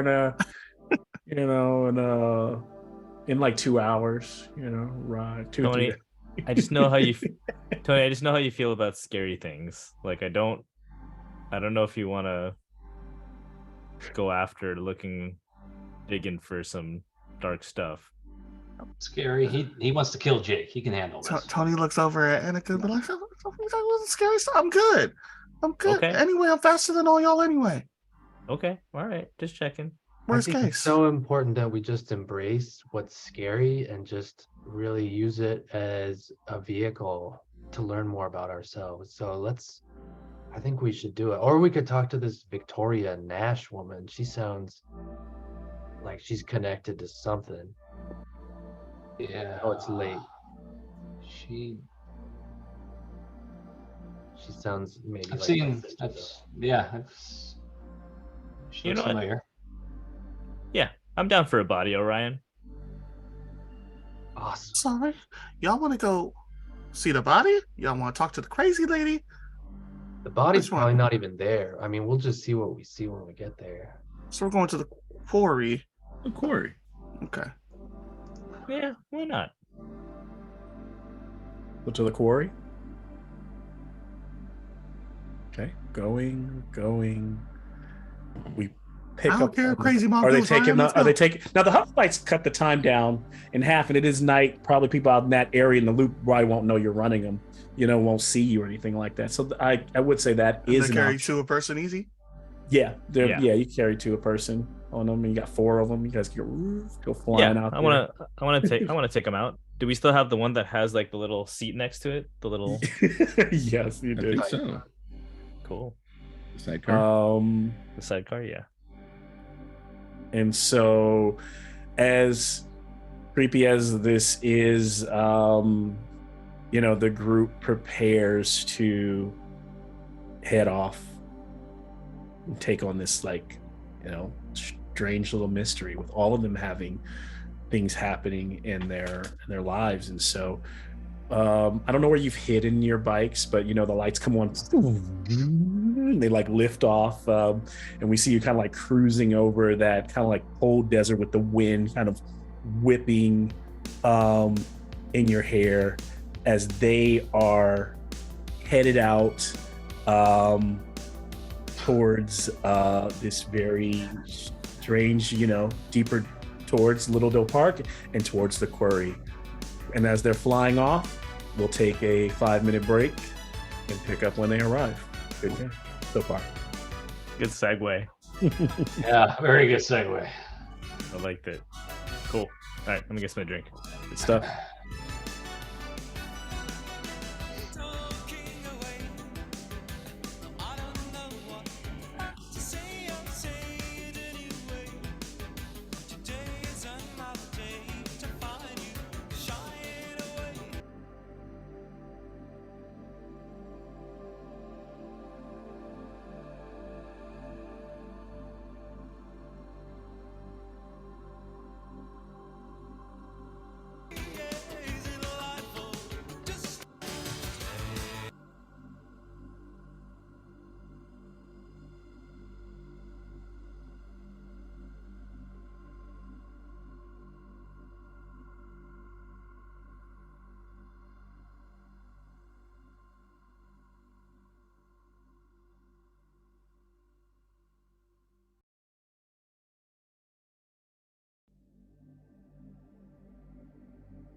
Love women playing a while. Everybody's role playing like went deep tonight. Quick. I love it. It was a lot of like stories going on.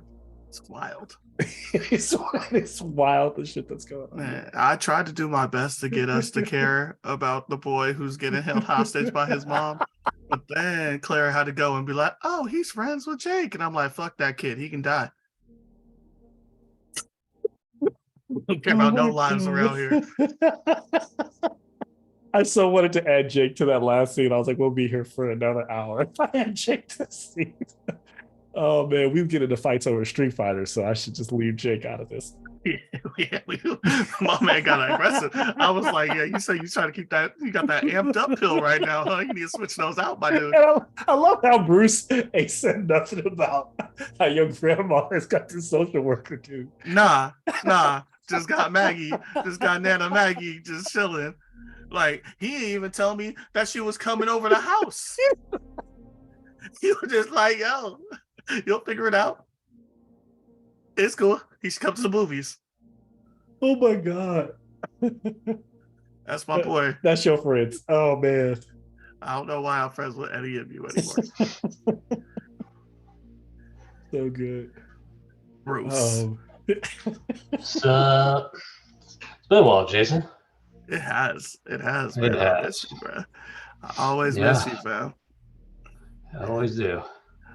Love to have you with some Cyborg. Love to have you around. Love to have you with some D&D.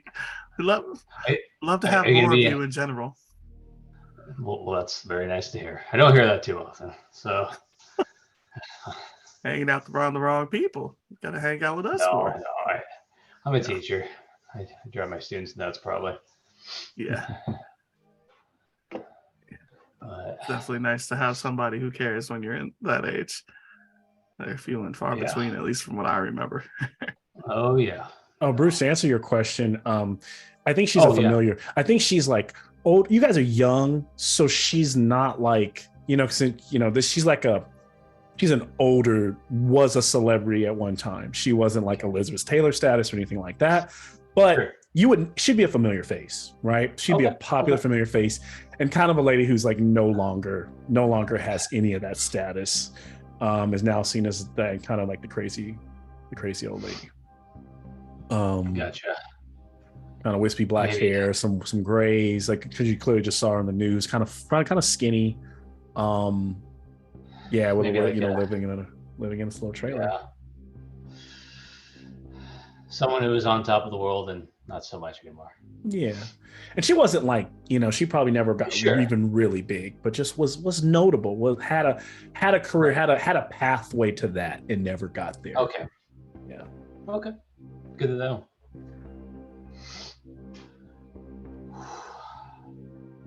Yeah, and I imagine like Boulder Beach was kind of like I know for one thing for me it kind of reminds me of is like in California, like the Salt Sea, where like that little man-made lake where all those like places was like, you look at old like 60s pictures of it and it was like this cool little spot, man-made beach, and now it's like crazy. It's just like a junkyard and with graffiti everywhere and kind of like people that probably do a lot of drugs and stuff like that. That's what Boulder Beach is like now. It's like Disneyland. Yeah. Man. Yeah. So only expensive. Oh man.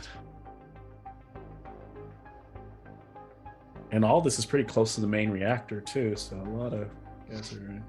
So it's kind of like that old, some of the land is swampy around here. The earth always is kind of soft. Where it used to be desert, right? Now it's always just kind of like it's saturated. I'm not gonna lie to you, man. The only thing I got on Boulder Island is the one little Boulder Island palm tree. I don't see no flags on Boulder Island. Yeah, same. Okay. Maybe maybe I have to reshare the link since you guys are. It sounds like you guys. Maybe it's because you guys aren't logged in. Because I know when you guys are logged into Legend Keeper, it usually updates immediately. But maybe since we're just using the share link, like maybe when I refreshed it update now. I'll also share another link. Sure. Yeah, that might make sense. Yeah. If not, I'll share my screen if I have to. I mean, there's not like any I useful do see. I see information, pirates now. but it's more, so it's just like little areas. So it's reference points now. So you should see those reference points. Yeah, I logged in and I see pirates. Little Doe Trailer Park, and then the quarry. Yeah. Okay. Yeah. So they're over there to the left. Pyramid Island, Boulder Beach Camp, above the main reactor. Got it. Yeah, I think before I only had Little Doe Trailer Park. So you guys should see pirates over here. So right now you all are here. You guys are arriving at the quarry, and then there's Little Doe Trailer Park, all in this area. That's where you guys are at. And where is this construction site? Just in case I do care to save. Jake's yes. I think that's already listed. I don't think I hit that one tonight. So that construction site's on the Boulder. If you go look at Boulder City, you'll see a purple construction site. Inside, in the little map. In the actual, an expanded map, like the kind of blown up version. Theater, sector. Lots of sectors. Yeah. Those green it's because there's on the actual things from the loot, there's they show you where all the sectors are, and so I kind of tried to place them because this is the Tales from the Loot map. But those aren't really important. Oh, the purple. So it's real north. Yeah, it's real north in the city. Because remember when you look at when you zoom back on the map, there's two maps of Boulder. There's the small one, and then there's the zoomed in version. So I just put it on the zoomed one, but technically that makes sense. Yeah, because it'll show you kind of where it is in comparison to it's kind of off Greater Basin Highway. Yep. So it's way on the we're not saving him. We gotta go to sleep at some point. So am I looking at the wrong one? Because I don't see the purple. So I just I just logged in. Is it showing now? It's weird how I'm not looking at it. I see some of you logged in now, but I noticed when I share it, maybe when I reshare it for some people, I refreshed, and so maybe that updated it. It's just easier to log in. Yeah. Legend Keeper just created the new share with a link, so I imagine that's kind of buggy versus when you log in, you just get everything up front. And if I need to send you guys a new login, I can do that as well. But yeah, see Deborah's in there, Jason. I'm in there now. Yeah. Oh, that's why I was in. Okay, hold on. The thing is, Nathan's probably not there because I never invited him with the email. But nice. I know. Let me try that. Let me send him an invite with his email.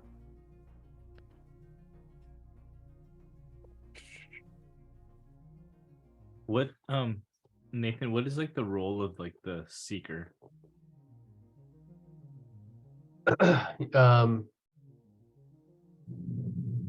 It's someone who's looking for spiritual truth, or the secrets of the universe and the nature of the self. I'm just looking at the page now. So they can be supernatural or obsessed with religion or esoteric stuff or magic, or probably a bunch of different ways you could play it.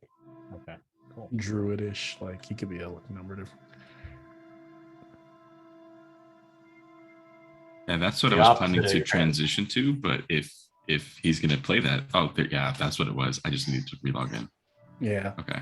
In worst case, just log back in. And then Nathan, I sent you an email now, which is you should get an invite from a company called Legend Keeper so that you can log into the same map. Maybe I noticed that everyone who's logged in that way has had no problem seeing the updates that as I'm sharing them. Okay, cool. Yeah, I saw the alien map that you sent. Yeah, it's kind of they use the same thing. Oh, and then there's the loop one. Great. Yeah. Yeah. Good. Cool. Sweet. All good. All right, so let's wait for Clara and Jose. I'm here. Great role playing so far tonight. You guys are. We were laughing at you, Bruce, though, that you didn't share with Tony that Meg about the social worker at all. That you hadn't brought it up yet. Oh, you're. I was debating about it. I'm like, I don't know. And I don't want to embarrass Tony. Oh, there you go. I just said it. So You just said it right now. Am I riding behind Bruce on the hover bike? He's like, by the way. Yeah, now you've shared it yet, so don't think you need to now. It just was we were just laughing. No, I was debating. Well, that's why I asked you that question, and you answered it for me. Yeah. So there you go. Yeah, true. The one I messaged you. Yep. All right. Put some on. Yeah, I'll give it a minute for Jose, and then.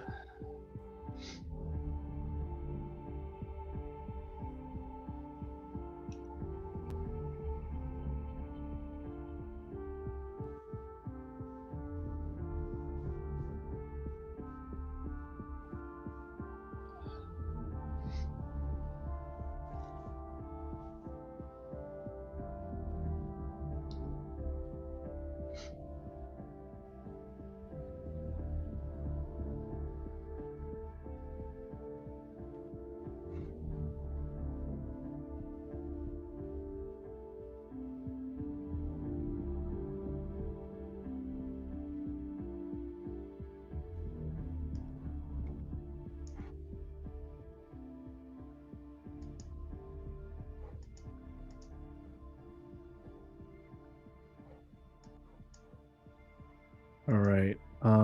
Maybe what we'll do is we'll start to know sometimes Renee can go and like sometimes he'll have to handle things and might be gone for a little bit, which is completely fine. We can at least start to maybe reestablish where they're at as they arrive at the quarry.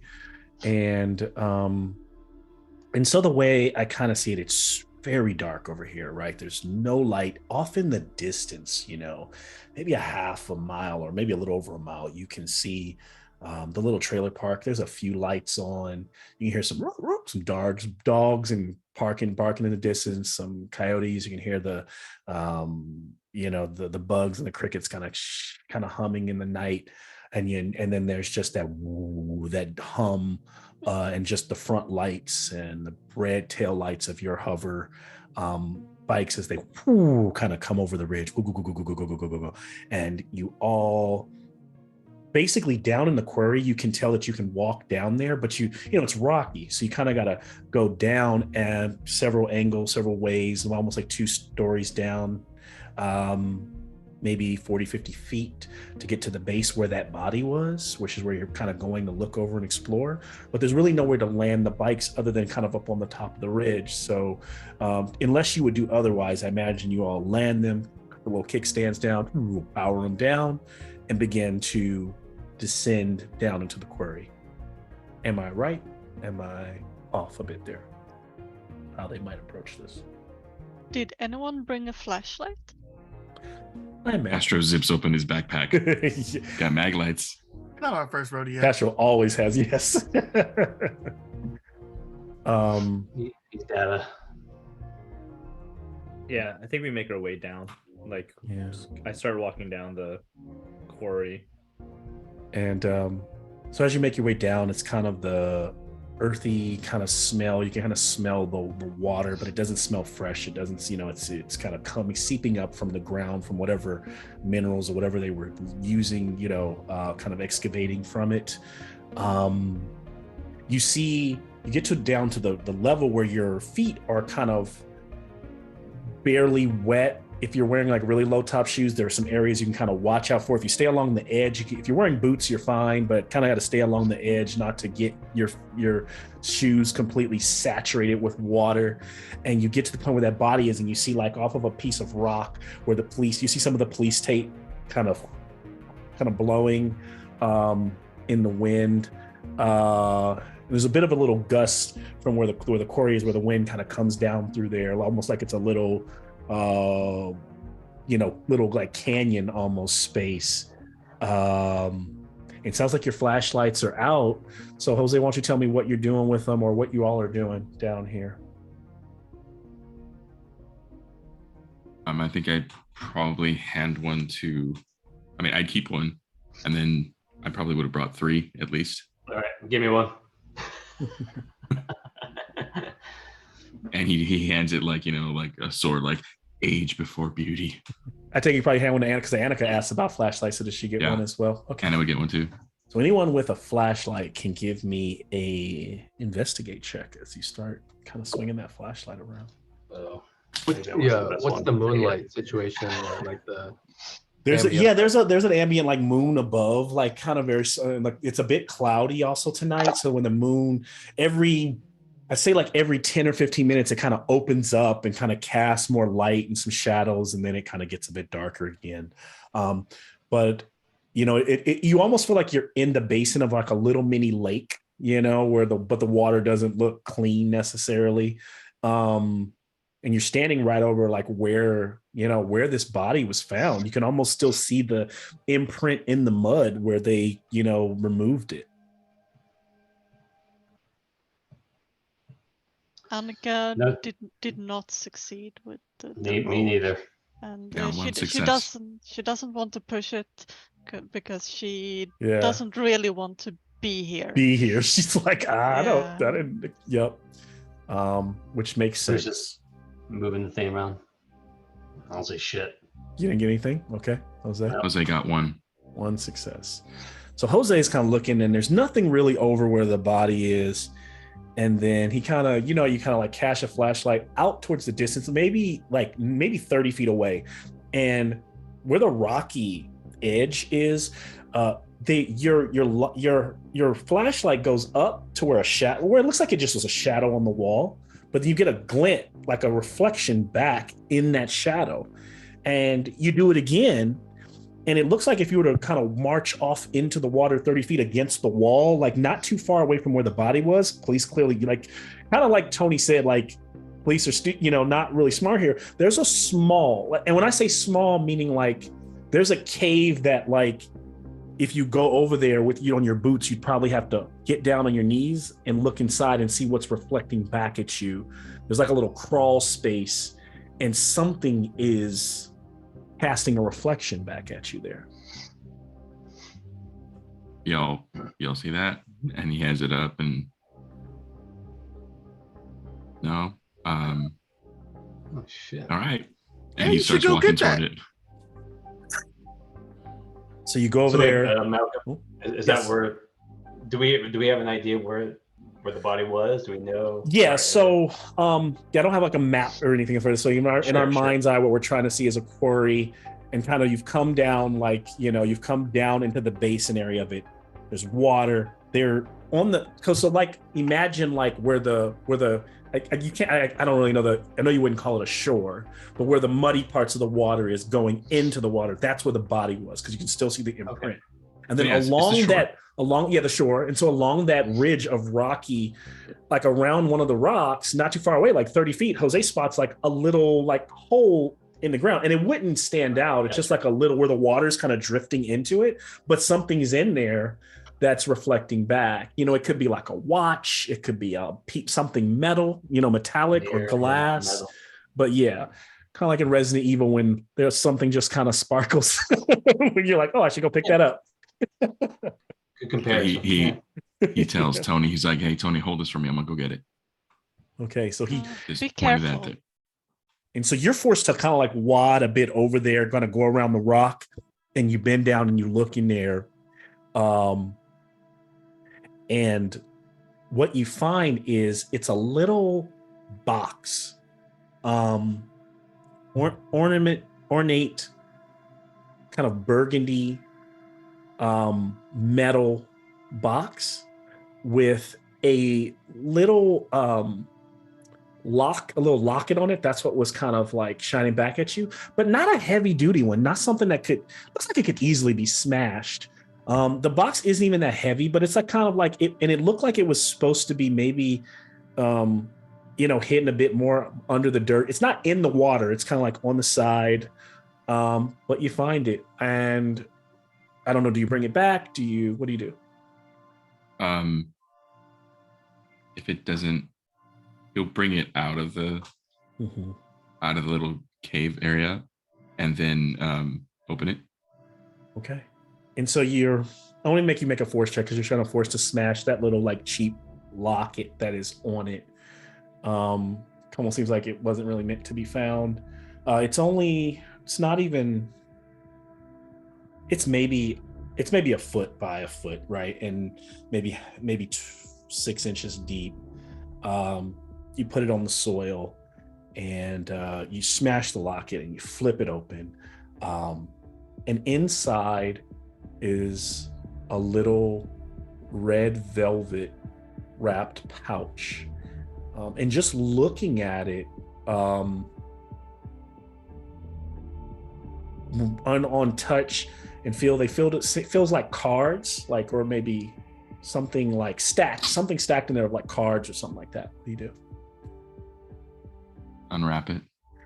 So Jose's like going through and pulls it out. It's pictures. One is like a picture. Polaroids. Oh. And as you start to go through these Polaroids, they're people. They look like homeless people, living, like pictures of them in and around. And there's an older man. There's a young teen, and each of them seem to look like voyeuristic pictures. And as you flip through, as you continue kind of cycling through them, you eventually get to one picture where the person looks terrified. Like they were surprised when the Polaroid was taken. And as you continue to go through the pictures, eventually you get to voyeuristic pictures. And I mean voyeuristic pictures, nothing like someone's in the shower, but like watching someone from afar, like around their house or around there, and they're pictures of Victoria Nash.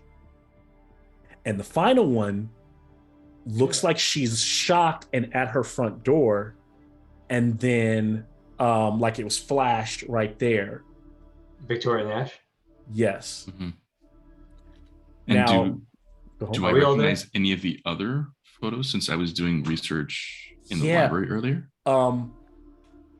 Can I have a comprehend check? Sure. I get to use 5. 2 successes. Okay. While you notice Victoria Nash, the one homeless gentleman, I imagine everyone's standing around you, right? So if you all are looking at these, then Orion immediately noticed that even though it's grainy in that video, the first one looks like the body.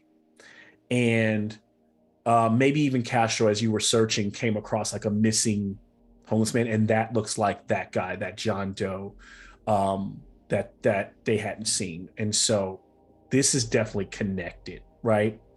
And then, Jose, you flip past that last shocking picture of Victoria Nash, and you see a picture of Maggie, Tony's grandma, sitting on her front porch.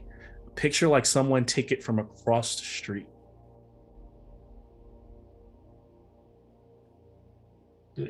And then everyone give me a body check as there's a huge explosion inside the box and gas emits in everyone's like faces and anyone within 6 feet, which is all of you. Straight body, no nothing else. Straight body, nothing else. Almost like Constitution. 1 success. 1, yeah. Nothing. 1 success. Oh, fudge. Body isn't a skill, so I can't. It's an attribute. I can't buy anything, huh? Body, yeah. It's not. I'm saying it's not a skill, so I can't buy anything. Yeah. How many did you get? 3. Okay. Yeah. So got 1. So Hogarth got 1. So all of you got 1. Everyone starts gasping. You start inhaling whatever this is. It's sickening, and you all start getting kind of like dizzy. Tony, you're the only one as everyone begins to collapse around you. Because you've got 3, you stagger. You don't completely fall out. Everyone just kind of literally passes out. You hear something, and you look up, and a rock falls from up where the bikes are, and you hear one of the bikes lighting up. And as the rocks skitter down, you look up, you see a figure looking down on you, and you see the goggles of like a gas mask kind of turn, and a black trench coat kind of whip past you, and then you hear as someone flies away. This gas mask, thin figure, gloved figure flies away on your bike. what do you do? Everyone else is passed out. Everybody else passed out in the water. Yeah, people are falling out in the water, face down. If y'all was on the ground, y'all would be left right now. Tony gonna have to drag some people so they don't drown. These are still. So you're pulling your friends out of the water. Like this is just nuts, right? You're like kind of slapping on the face. What else? What else do you start doing as you kind of start lying them, kind of making sure they're all kind of lying them on the rocks, on the soil, on like the shore? What is Tony doing? I mean, he's freaking out. I gotta get Grandma. Oh, you going? You going? Fuck up. Yeah, wake the fuck. Y'all survived. I gotta get Grandma. Tony, can I have a force check as you situate them, but leave them to start climbing the? Fuck. Okay. How many is that? 4 or 5? Okay. Actually, no. I'll give you a move. A move. It's not real force. It's a move because you're trying to You're trying to get to that bike. 2. Whew, 2 successes. Okay, so I'm gonna take that. So what ends up happening is the rest of you begin to kind of slowly come to, laid out, and you look at your watches or whatever you have on you, and like 10-15 minutes has passed. Like you guys have just been out, just laid out on the ground. You kind of cough for a second, but you're okay. Whatever it was just kind of knocked you out. We smash cut to Tony is like delirious, kind of like still fighting through it, but flying just flying through the night, right? You don't even see the other, like he's so far ahead of you, you don't kind of, because by the time you got up, you just know where you're going, right? I know where I'm going, yeah. You're just heading to Grandma's house. So you'll just be there, I guess, early. And I stranded my friends on some bikes at the quarry. I'll say it's been like, it was, actually you guys are, let me roll some. I actually want to say, I think that's too far. It's actually, you guys are out for like 5 minutes, right? Like enough time for Tony to get to the top. Almost like you heard him flying away. You heard the second, you didn't hear the first one, but you heard the second one going off as you guys wake up. We are moving into what we call our confrontation or our showdown. What are you all doing? We're not there yet, but what do you, so as you guys wake up, what's, at this point now, Bruce, you also see the images, the pictures of Maggie. You like kind of putting two together, seeing them laying on the ground, Victoria Nash, and so Bruce's mind is racing, but he's helping everyone up, and he knows Jason's gone. He's just like, fuck, I killed her, and he's just like, he's freaking out, like So he's like, I think I know who did it, and he's like, every friend I make, aside from you guys, is fucking killer. And he's just like, so we're helping everyone who up. Is it? Who is he gone? Yeah, so Orian's like, who is it? Joey Baker. He's a shrink. He's a social worker. I've been meeting with him for a while, and he had pictures of Nash, like work photos of Victoria Nash, and also fucking Tony's grandma. I was gonna say something, but I don't want to embarrass him in front of everybody. Now and he's like, we gotta go. So I know I said a lot right there. I know, but no, you're fine. Like you haven't said much. No, this is Bruce talking. This is like he's panicking. He's really like regretting he didn't say something. So he's freaking out. So do we go to his house or do we go to Victoria? Do we go to? I'm assuming Jason ran to his grandma. I mean, he put at Grandma's house already. Tony went to Grandma's house. How many Maybe bikes? we should go to Victoria's. Tony. Or we split up. We have 2. There's 2 more bikes left. So is the picture of Victoria? Is she like getting like? This could be the photo of when she was attacked. And give me a comprehend. Give me a comprehend check. I'll tell you if you can put these together. All right. Yeah, because Castro would have grabbed them all. I would have deliberately left one of the bikes with the sidecar. I don't know if the dude took a sidecar bike. Was there 3? You got 3 successes? No. Sorry, there was 3 bikes, right? There was 3 bikes, and one of them has the sidecar. Yeah. I got no successes. 0. Okay. So if there weren't 4 bikes? No, we had 3. We had 3. Okay. Yeah, sorry, I might have said that. Sorry, I actually might have said that for a second. So there's 3. That's wild that I would leave them. So we basically have 1 bike with the sidecar. 2. right? Well, but the guy. Oh, the other guy took the other one. So yes, you guys have one bite. No. Oh no. That was my point. Yes. Okay, Thank you. so Right. You Never guys, mind. I'm Everybody's just gonna pyramid Okay, on I one for mic. some reason gonna thought there stay were here. 4, but that's my fault because I probably didn't go back and watch that because in Horizon, we haven't even gone over like what the trauma that Jose and Annika have been through in the last session, but you guys got those bikes from the shed down where the ship was floating. Yeah. So it was you, and then Garth was there, Yeah. and then we said there were 3 because I think somebody hopped in the sidecar. So you're right. Yeah. There's one bike for the rest of y'all. If I would have hit Garth with the almighty slap, would he still have been out? Like, how bad was Garth, the non-human? I mean, good question. I'm up. Well, I'm Garth up. is up, but he was still out because That's what I'm saying. Like when I was dragging people, if I would have slapped the shit out of him, would he have Garth stood out stayed because out? Garth still his lungs still imitate Human lungs, and that's the Garth is as close to a human as I was possible. just trying to get at least the heaviest person with me, but it's fine.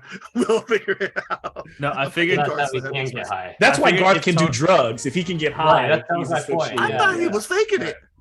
No. I grab Orion and Is I it go. Pinocchio syndrome. I grab Orion and I go, Bruce Castro, get after Tony. And I grab Orion and Clara and Anna. Can I say, come on, let's head this way? And I'm running towards the Little Doe trailer park in hopes of finding something else to get us a ride over there. Like it's a trailer park. Maybe there's like, maybe I could steal like a truck or like whatever they have there. Like Where's our Transformer friend?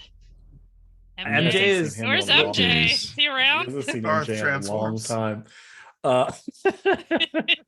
I mean, I'm going after Tony too, but like I'm sending the people who I think would be able to help him the most. Right. So I want to So me and call. who? I want to call a lead roll. Okay. So I'm gonna roll for lead, and Hell yeah. All right, I'm going after Tony. All right. And then, yeah, before Castro would jump on the bike with Bruce, then he's going to make sure he's got all those Polaroids. Yeah. You really just need one success, right? Because that gives you 2 or 3. I think so.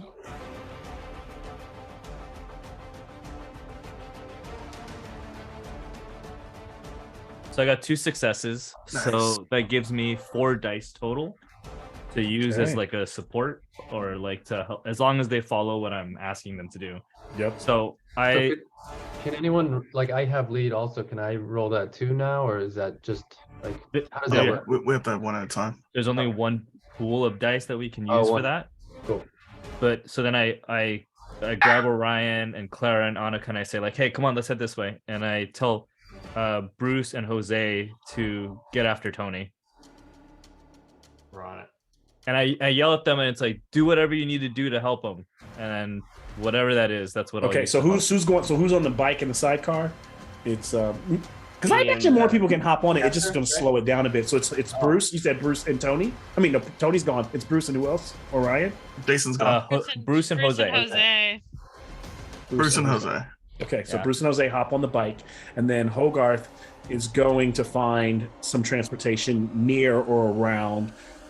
As you guys are rushing, like kind of running down this like middle of nowhere, out of nowhere, literally miraculously, you come across an old pickup truck just sitting on the side of the road, right?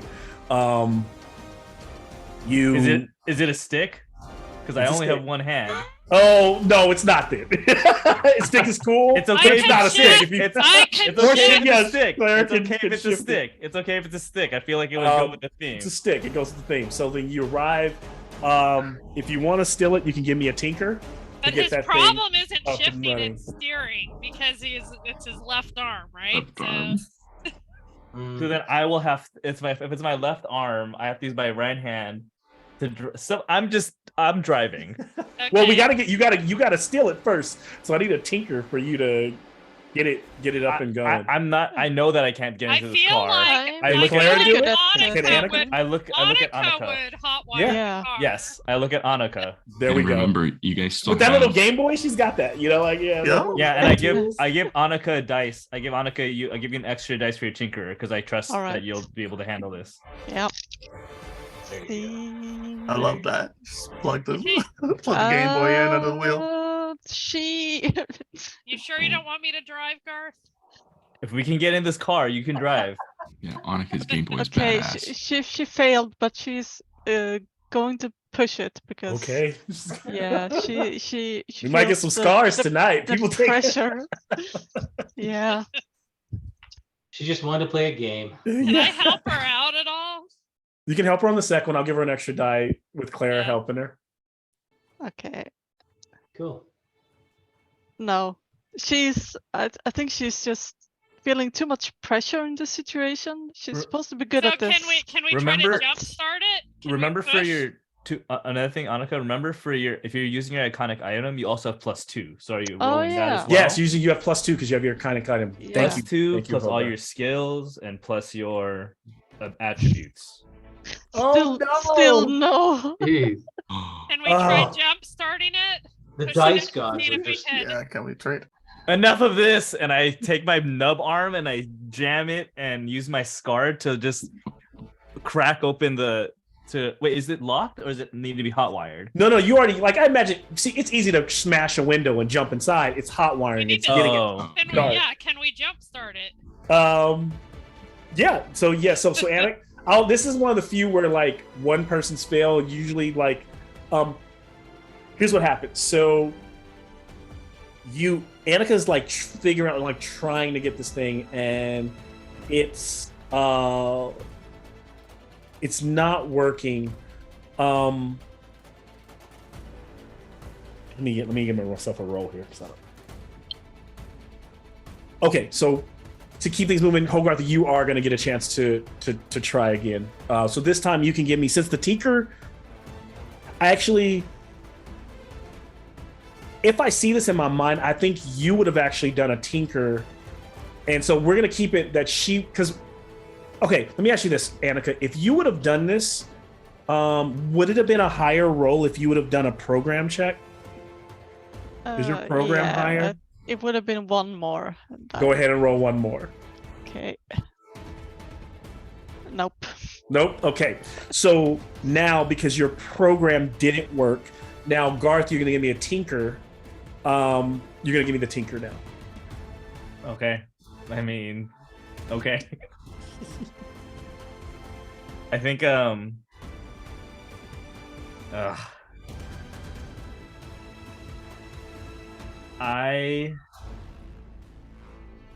I'm sorry. I think I don't even do that. Instead, what I do is I look at Clara and I go, I'll drive you, push. No, I go, I'm so sorry. And I like pop open my pills and I throw like 2 of them back. And I think I just go straight like, have you ever seen like that meme of the girl where there's like math like all behind her? Like I think that's what happens. Yeah. And I've given up that part of my life from when I was a kid as a tinkerer, but suddenly like it all just like floods back to my brain, and I just get under there with my one hand and I'm just like putting around stuff, and I just like start the car. So I'm not even gonna roll it. You're getting auto success. I'm using my shame. Like automatically using my shame. It fires to life. And as you like slam it, like, you know, kind of and start it, we kind of have a shot like kind of going into where to start, and then under there, you know, all these cars, even though they're old in their 80s, there's this technological world, and so the CPU kind of as you jump started it and like fire to life, it says Spectre on it, and the car just lurches to life. And that's just because if you guys know, you know. If not, yeah, your guys, the truck is driving and heading towards the city. Now, you guys had a couple of fails. Go ahead. We're really close to the trailer park. I want to stop and see. I'm gonna wake Victoria up. I want to make sure she's okay. Okay. Now, yes, good, fair enough. So you then, can come with me or not? But are you going alone? Because people are going up, Tony. I would say in this moment, is that a stop that everyone would go with you on? You can go alone. You have your. No, I will stay with the group, whatever the group wants to do. But, okay. So can I have a? because you're kind of spiritual guy. So give me an empathize check. It's a mind-based empathize. Great. We got 2 6s. Okay. Almost like something tells you, Orion, that maybe the picture seems like it was from a failed attempt, because you just saw that Victoria was on the news like live less than an hour ago. And so whoever did this probably aborted the kill. Maybe that's what's got Tony freaked out, as maybe the target has shifted. And you all are on their way at this moment. Tony, you are arriving at the house. You spot the hover bike parked on the top of on the second floor on the roof of your grandmother's house. On the roof. And and the window to like her room, like the window's open on the second floor. Oh yeah. No. I'm just gonna have to Akira slide whatever. I don't care. I'm not even stopping the thing. I don't care if I crash it. I'm just hopping straight through the window. We in there. All right. And so you're going through the second, you're going to crash through the window? I'm going through the window too. That's where he is. He got data. The fuck? All right. So here's what's about to happen. Here's where we go into, this is our showdown. And so with a showdown, it's a different type of check. So where everyone is at right now, I am looking for, based on the way this has gone tonight and how far the villain was able to count down to their ultimate goal. How many of you on the call are there? 1, 2. Unite to successfully pull this off with no problems, like completely succeeding with nothing going wrong, without needing to kind of create a what do you call it, just basically to fully succeed instead of halfway succeed. You guys need 20 successes. 20 successes, because it's 7 times, which should be 21. I'm gonna make it 20. That's 3 times the number of party. You only get to make one choice, one big thing you're gonna do when you arrive at the house. But the way I'm going to do this is because you guys are arriving in layers. Tony's going to go first, then the other group's going to arrive, then the other group's going to arrive, and I'll narrate what's happening as you guys get to the house. But when this is all said and done, after whatever you're going to do, whatever check you're going to make, you need to have you need to have 20 successes. If you don't have 20 successes, if you at least have 10. If you have lower than 10, it's an utter failure. Things go really bad there. If you have at least 10, then to get to the 20, to have a compromise, that's what I was looking for. You guys can all start choosing who takes conditions to get to the success. And then there will be a compromise between the full success. And so you're Tony, giving me my dive into the house for free? Crashing through, and you still have, if you have access to your shame, you have access to anything, you have access to your iconic, your items, all of that. So Tony, as you're crashing through, I'm wondering if that's the check I want. Probably not. Or maybe. So you ram as you go flying, light, bright. You see a figure inside. Boom! Like you go smashing into the room. This will not count against your check, but can you just give me a force? This won't count as a success or not. This is to see like how you land in the room. Just give me a force check.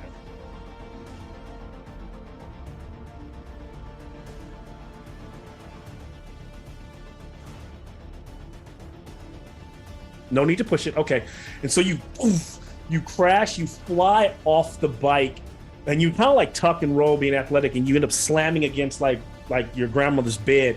And as you kind of come to and stand up, the bike is like mangled in the corner of the room and like kind of like pops and explodes for a second and starts a fire. Standing on the other side of you next to the doorway is this slender, tall figure in a gas mask. And he kind of, your grandma is, she goes, what's going on? What's happening? And he's got her with a scalpel against her throat. And he just kind of looks at you like a deer in headlights, where just those goggled, like the light reflecting, kind of looking at you, standing maybe 10 feet away from him.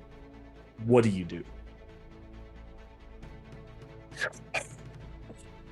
And all you can do is just hear him breathing. Fuck. See, that's different. That's different. I was trying to. I threw myself through the window trying to get there before this.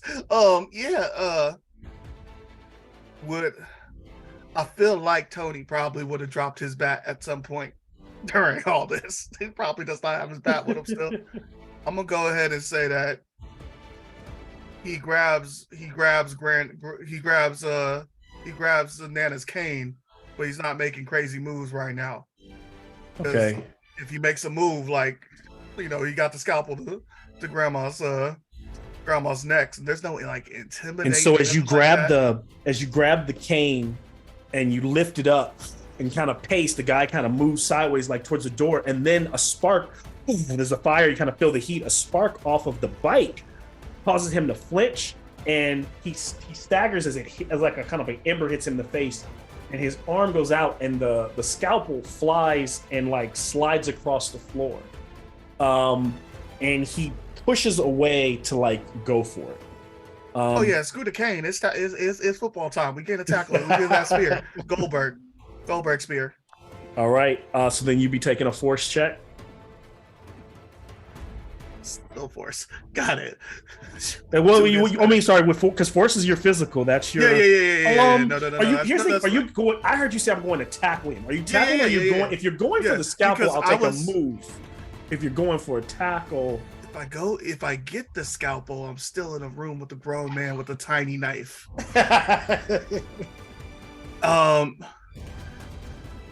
Here's the thing: if you take the move and you get the scalpel, any extra successes with the scalpel, I would probably, if you're going to use that scalpel, then that would add more damage. Yeah, I mean, I'll stab a dude. He's trying to go after grandma, man. It's fine. Let's see. Move or force or just push or just tackling. Are you fucking kidding me? I have 10 of these guys. Of what? Annika, your luck's rolling. Your luck's rubbing off on me now. Yeah, I'm going to. And remember, you can push during a showdown. Yeah, I'm gonna go ahead or you can wait to like use the conditions later, but no, I mean, I'm gonna go ahead and take an injury now as I dive for the scalpel to try to re-roll and push. Okay, so you literally hurt your knee. He can feel like the tendon kind of twist as you and him are tussling to try to, you're tussling with him, and he's surprisingly, while he's not strong like you, he's like kind of able to like kind of slip and move around and try to like hold you by the neck, reaching out for the scalpel. Oh, thank Christ. Okay. That's 5. Okay. So you end up reversing it on him. Actually, you tell me what like you do to him. You this is force, right? So what is it that you're trying to do to him? And I'll tell you if there's any compromise between them. To get the scalpel, you said it was move. I mean, you did move. Yeah, no. Then I'll take move. Okay, so then tell me what it's like to get the scalpel, and then you got 5. So the first one was with move. Is there any actions you can buy? Otherwise, I'll just turn them into. I can make other people succeed with the move check, but that's not really going. They're not really there. Well, here's the thing: if you can narratively tell me when they show up, you could do that for you can do as many of those buys as you want. So then you could give those successes, but do they have to make a move check to make them work? Yeah. They have to make a move check. So that makes sense because they're trying to get there. Yeah, if they're not doing moves, I can't give them but I can give them one of my successes. How many of those would you like to give to those trying to get to you? I mean, all of them? Yeah, if I can. I need help. Okay. So kind of narratively, the way this looks at it is like, it doesn't really work. It's almost like everyone knowing that this is bad, right? Knowing, kind of feeling for Tony, Garth is putting the foot down, pedal to the metal. Is it Bruce and Jose that, or, you guys are burning the engine on that hover bike to get there. And so those successes can be given to anyone who decides to take a move check with their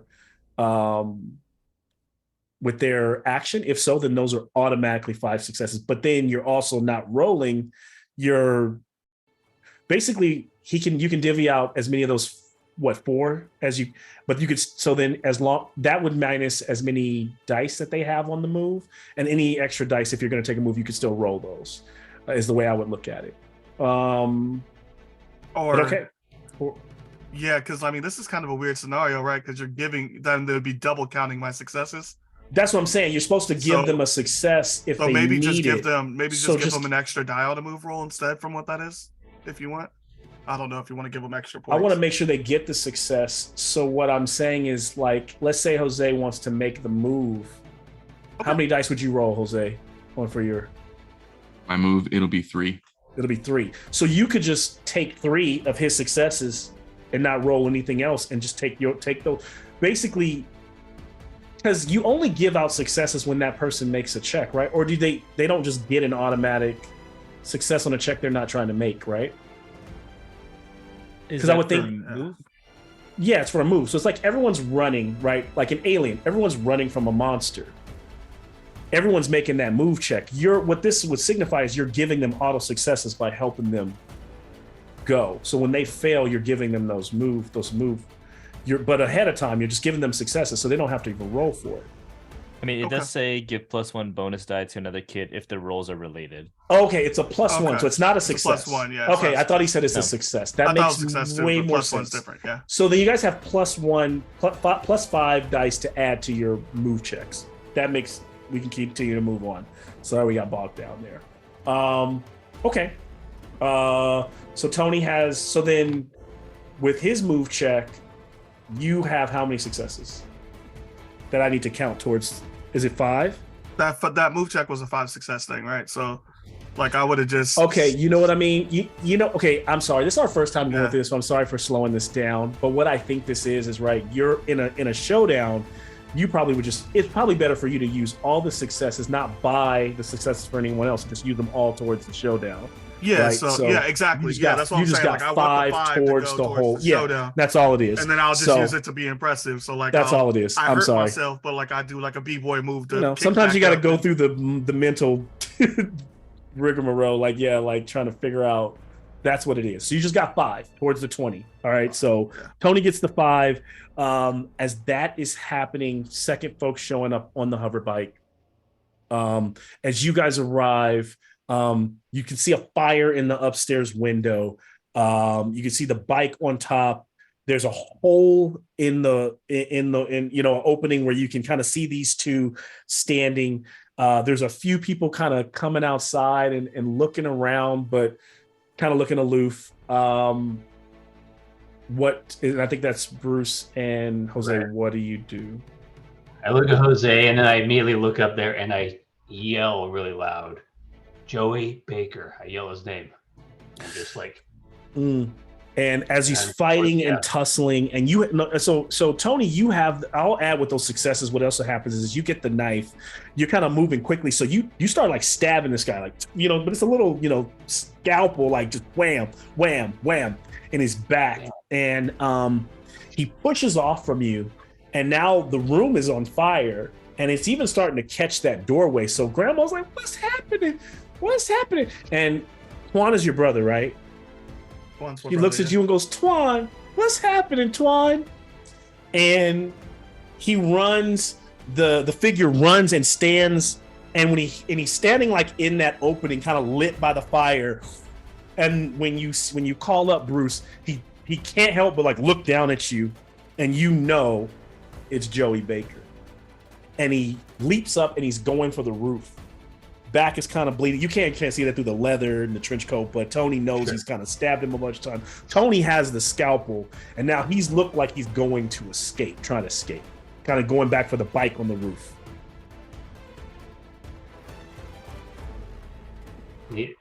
Bruce like looks at Jose and he's like, "Do your magic," and Bruce just starts going up to try to like come up after him. Well, you guys have a hover bike as well, so. Oh, that's right. We did. So yeah, you're in the side. So I don't know who's in the sidecar and who's driving. Were you on the sidecar, Jose? I mean, I could be driving. We could split it, and you could go high, I could go low and save Grandma. So just describe your action. What this is supposed to look. What are you trying to do? I think this would be comical. You would think Bruce would be the one who jump on it, but Bruce actually went on the sidecar. Yep. So let Jose take the reins here. So then what Jose would do is he would kind of like steer it to just kind of drift a little bit, and then tell Bruce like, we're gonna switch and I'm jumping off. And if he can see Grandma from the doorway that's burning, right, then he's gonna rush. I thought Bruce was dry. So Bruce, you guys are switching. We're gonna switch that way. He can jump on and go up. Yeah. So, Bruce, you're gonna jump where? So is he climbing up? So I know this is hard. Second story of the house. There's a if you look at those picturesque little 80s houses, right? 2 stories. Right above the front porch, there's that little window that leads to her bedroom. That's now a gaping hole. Fire inside. You can see can kind of see the figure make out of Tony and his grandma, but standing in front of you, like kind of like standing looking out, Bruce Willis style, looking out the window, right? You guys see him spotlighting. Like if you guys were the helicopter, you see the figure standing there, and the gas masked figure, Joey, is leaping to climb up to grab on and lift himself up onto the roof, scrambling to get onto the roof so he can get to where he parked, like along the slats to where he parked the bike, so that he can light that thing up and take off. And then you'd have to chase him, right? If he gets to it, that's where you're at. So same thing, right? We're still doing that, but help me understand now. Explain to me what you expect to happen here. Yeah, say it again, Renee. Just so I'm So my idea is that I would swap with you. So I'm gonna jump off and land in that gaping hole to try and get Grandma out, and then you can jump on and chase him. Got it. Okay. So then I'm not going to ask you any checks for the swap, right? That's what you guys just do. Okay. You going to get Grandma now, and so Bruce, if you're going on the bike after the figure, are you trying to tackle him? Are you trying to hit him with the bike? Are you trying to clip? What is it? Yes. Okay. I'm trying to effing hit him. So I'm going to give you a force, but your force is going to get a +2 from the bike. And Jose, you're going to leap off and give me a move to grab Maggie. Okay. Yes, 2 successes. 2 successes. Okay. So we're at 7 successes total so far. Yeah. So how's the +2 work again? Sorry. You get +2 dice. Oh, okay.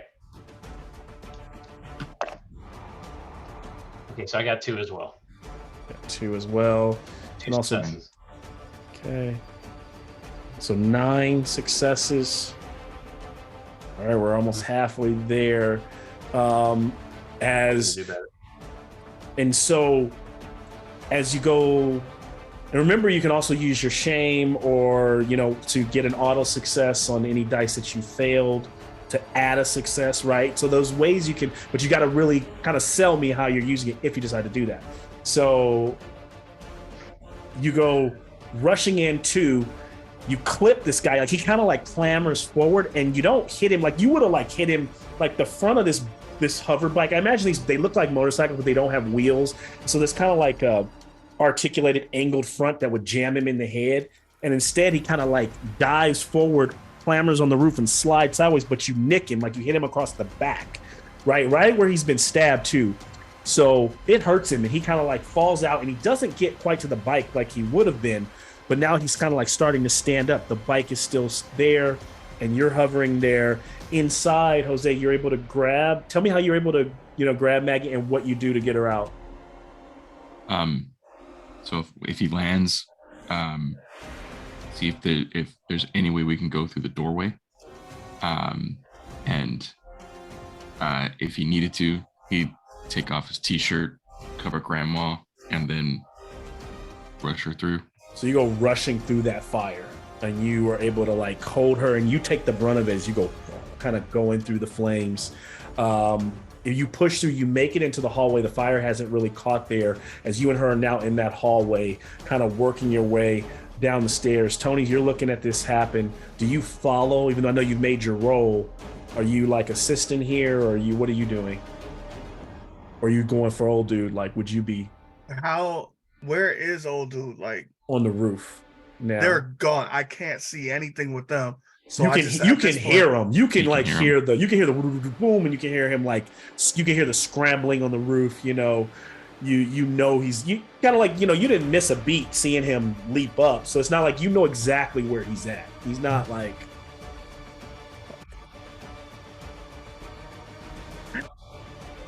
Tony really should go try to put out this fire. Nah. Remember, this is an epic adventure story. You don't have to do what makes sense. Do what makes cinematically sense for your character. Yeah, you're right. My friend has my grandma. I'm gonna go ahead and try to tuck up onto the roof as well. Okay. If I can just and so you're clamoring. Tony's like, so there's a moment as Tony, we see him kind of pulling himself up through that gaping hole. And now we see the rest of the group. At the end of the block, this pickup truck comes swinging into view. Garth, everyone else, tell me how you arrive, what you plan to do. You've all been hearing all this. So without me kind of resetting the scene, you see all of this showing up. You see Tony hanging on the roof. You see the lanky figure kind of squaring off with Bruce, who's hovering around him. You see the bike that he's trying to escape on. Tony has a scalpel in one hand. Neighbors are kind of looking confused. In the distance, you can hear cops and sirens, but it's very far away.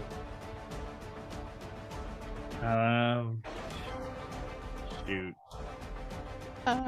Can Annika get to the roof easily? Because she's thinking that she wants to sabotage the other bike so that he can't get away. Yeah. So here's what to get Annika on the roof. I pull the truck closer, I skid the truck closer to the edge of the roof. Yeah, and so as you skid the truck, what there's a little lattice where his grandma's had those vines growing up the side of the house, and as you skid it, it kind of bumps, and Annika just literally allows the drift to she just leaps at the same time to grab on and climb up. When you get to the top, the figure is his cloak billowing in the wind is so busy kind of dealing with he's paying attention to Bruce. You have a chance to program his bike wrong, if that's what you want to do. Yes, that's what she wants to do. So, so she's using her Game Boy and plugging it in and kind of overloading the bike. But hopefully not in a way that it's permanently broken. Yeah. You guys might need to get off the roof at some point. You want to make it? Yeah, you're not trying to make it explode. You're just trying to make it useless for him to use. I get it. Yeah. Okay, so let's see. Something that could be fixed later.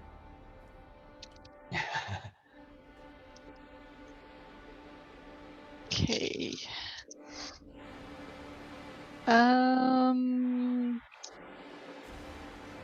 So she, I think she wants to use her shame to get one success. Putting it at 10. So her shame is that she's not as brave as the others. But like in this situation, she's really like trying to push herself to do something useful, like especially after she failed with the car earlier. And so the figure swings around and looks at her, kind of grimaces, and she hears his breath, and she almost has the Game Boy kind of thing going to short circuit the bike, and she kind of steps back, but she's able to use her shame in this moment, having all that fear, and just stick it out, right? And she sees the spark go, and before he can attack her, kind of Bruce comes whizzing over another close to his head. He ducks by and turns his attention back to Bruce. So Annika, everyone who's gone so far, has us at 10. That leaves Orion, Hogarth, anyone else, and Clara, right? To get us to... I got this. Yeah. So Orion wants to, he like, the whole time in the truck, he's like meditating, making mudras, and just like getting ready. But then when he gets there, he centers himself. And he wants to actually try to talk to this guy, talk him down, or, at best, talk him down, or at worst, just distract him. And is he willing to climb up and be on the same level, or is he yelling it? He wants to climb up. He's right behind, Annika. And he sees what she's doing, so he wants to if he can distract as long as possible, that's great. So the figure spins, Annika's short-circuiting, and he's kind of trying to pay attention to what Bruce is doing. Bruce kind of has kind of overshot it a bit, so he's kind of circling back around. This leaves just this weird kind of quiet zone moment, right? As the two, as he looks and you look at him, looking in his eyes, you kind of feeling like you can see the eyes of the person beyond. You can give me one of two things. You can try to use empathy and use the empathize, or you can use charm.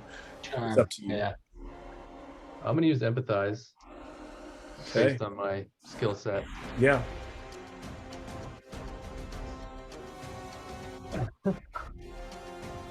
I didn't get any.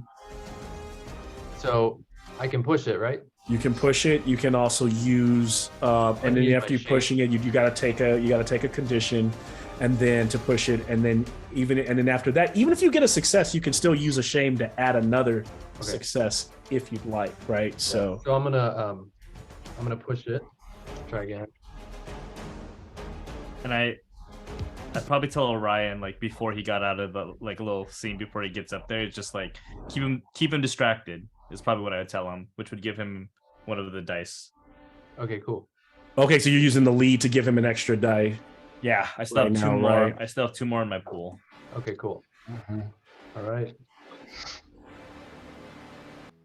I got one. I got one. All right. So can I use my shame to? You can augment that. How do I do that? So you got to tell, basically, you got to kind of, basically with the shame, you have to actually expose to everybody what your shame actually kind of is right now. And usually the way the book describes it is almost like they have like a write-up of like a lady's about to jump out the window, and this girl basically admitting to the villain your faults and your issues that you're dealing with. And you don't have to do exactly that, but basically you're exposing yourself to get something from them. Is the way I can basically, yeah. I mean, people think I'm weird, and that's my shame. People think I'm kind of creepy, or like, I don't know, or at least that's what I think. That's my that's the voice of shame in my head. And so I'm telling this guy, like, I get it. I get being an outsider. We're both like, I'm dressed in black too, and like being on the outside and feeling like there's no hope, and just being obsessed with dark kind of creepy things, and so yeah, something like that. And you now got, that puts it at 2 successes, correct? Putting us at 12. And so as you tell him this, he kind of seems stunned for a second, and kind of steps away from you, and you can't read his body language anymore. He's almost like kind of surprised, and in a weird way, everyone who else is looking at this moment sees that Orion has him kind of like, even for a moment, off his, this escape pattern. He's for the first time he's kind of faltered, and what does so Orion? That's a success there. What does Clara, or I think, is Hogarth still in play? I still haven't done mine, but I just want to mention something about Two. empathize. Is that when you are successful in empathize, you get to ask like 2 questions. Oh, so And yeah, go ahead. The questions are: what is their weak spot? Can you make them do something? And you kind of mentioned it right now, but what do they feel? What do they want? Yeah. What will they do? Or are they lying to me? So those are like some things to help kind of inform. So basically, that you've got him feeling. But if you want to change the question and ask something different, that's fine too. I'll allow, like, if just 2 questions versus 3. But if are there another 2 questions that you'd like to ask Orion, or the group would like to kind of find out from this figure? And he may respond with the, talk to you, or it may just be like you might be able to infer these things from. Yeah, I'm curious about like a weak spot. That would be good to know. And then how to make him do something, how to manipulate him into doing what we want. He is he's an off, but he's lonely.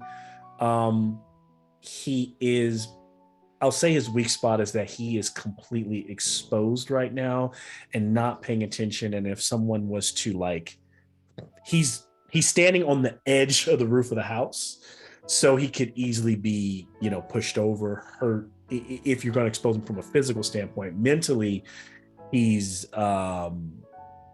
pretty messed up.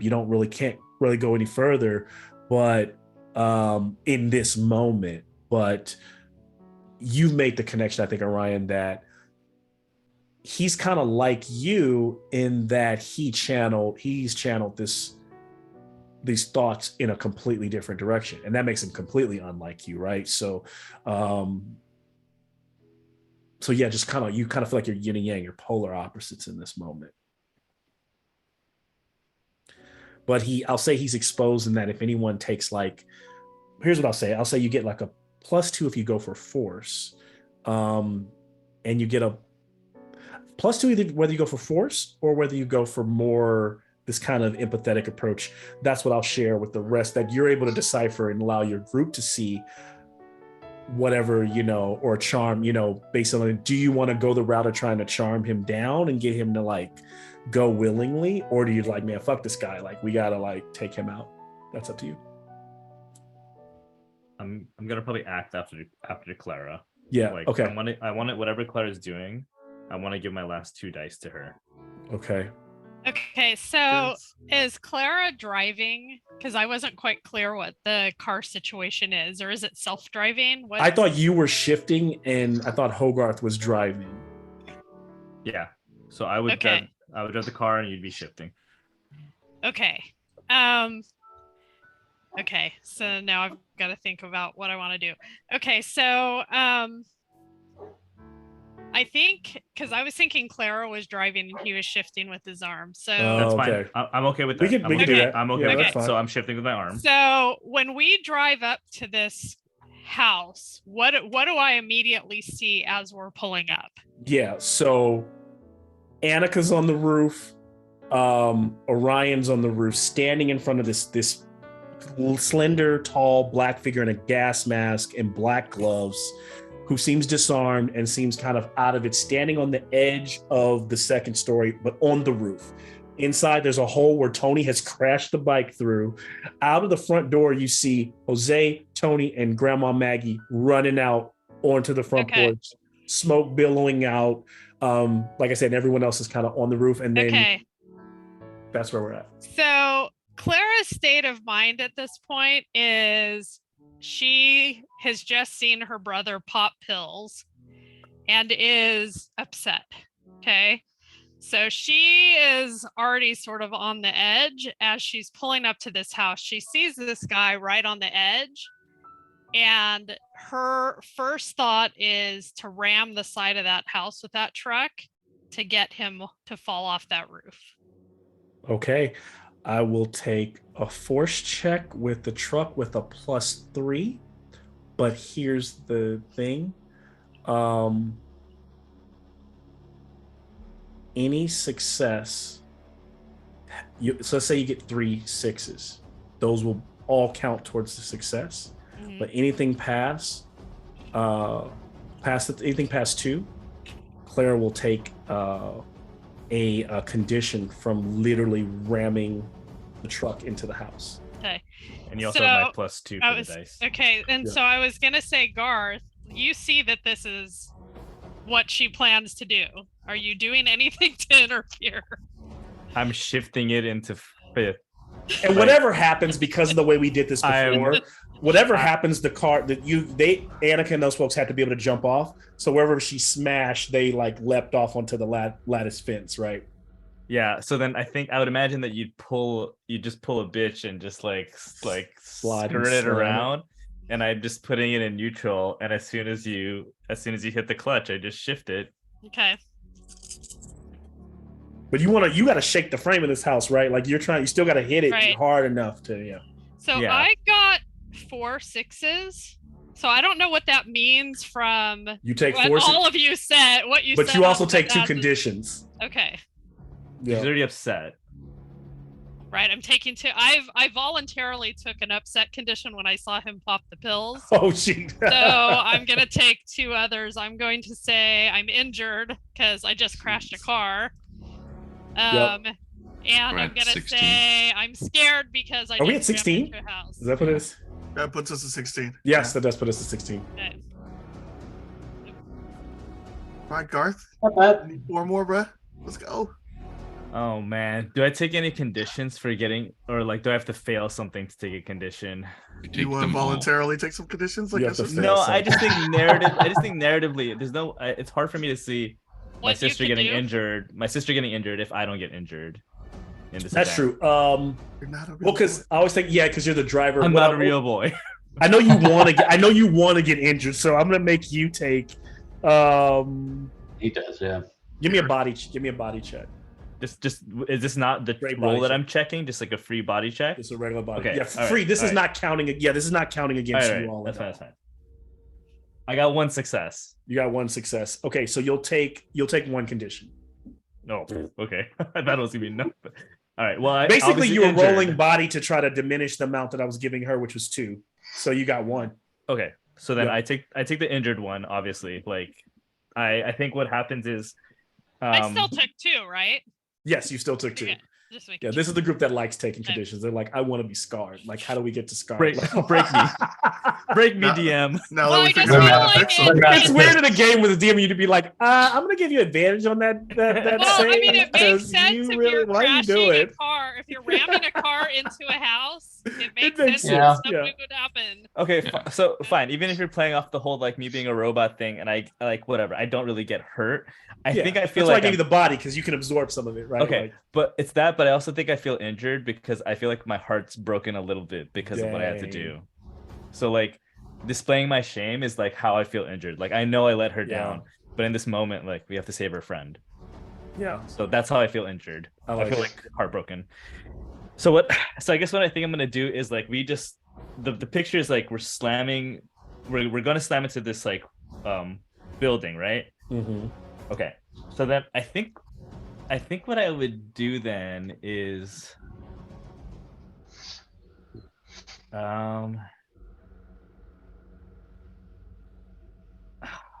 what would Garth do? The guy fall off the roof when we slam the building? I'm basically gonna use, but I'm not gonna narrate until I get your last 2. Yeah. I'm just trying to think what's realistic of like if we just we're gonna slam. Our ideal situation, we're gonna slam into this building and that guy's gonna fall off. I think what I would do is, let's say you saw him teetering or you saw him falling. Is there something you would do as he would come down? Or is there something I just want him off the roof. But what I would do, knowing like what I see still is a situation, is I would actually try to, as soon as we get out of that car, I want to try to find a way to somehow break open the fire hydrant on the corner and redirect it to the house somehow. I don't know how I'm gonna do that, but I just know that this is Tony's house. On top of that, like his grandma lives here, so I'm trying to find a way to just if I find a wrench in the truck, I'm trying to just like pull the wrench and just like direct like the water that way. So he's teetering. He looks like he's about to fall as you're swinging out, almost as the truck is swinging and slamming into the side. You're taking some of that damage. Slow motion as the door is opening, like the side door is opening, and Hogarth is jumping out, like right with his one good robotic arm to go run over and like open the fire hydrant, right? Like and like bust that fire hydrant so that the water goes shooting towards the house. I will take a tinker check from you. Okay. Because it's not a program. You're using your. No, I'll take. I guess I'll tell you this. I'll take tinker or force, depending on how what's better for you. I'll definitely do force. It gives me one more. Okay. But I've already used my iconic item, and I'm not gonna OD on this. So I'm already rushed. What was your iconic item? It was my pills. Oh, your pills. Yeah, you've already used those. Yeah. Which I've already used those. Yep. Okay. Yeah. All right. Force. So we're at 16. You need 4. Okay. All right. Well, it'd be crazy if you get all of it. That's 3. Oh shit! That's 3 on a 4. Okay. That's 3 on a 4. That was really well done. I can't even. This is really well done. Beautiful. We're just gonna go ahead. Take a photo of it. Yeah. Okay.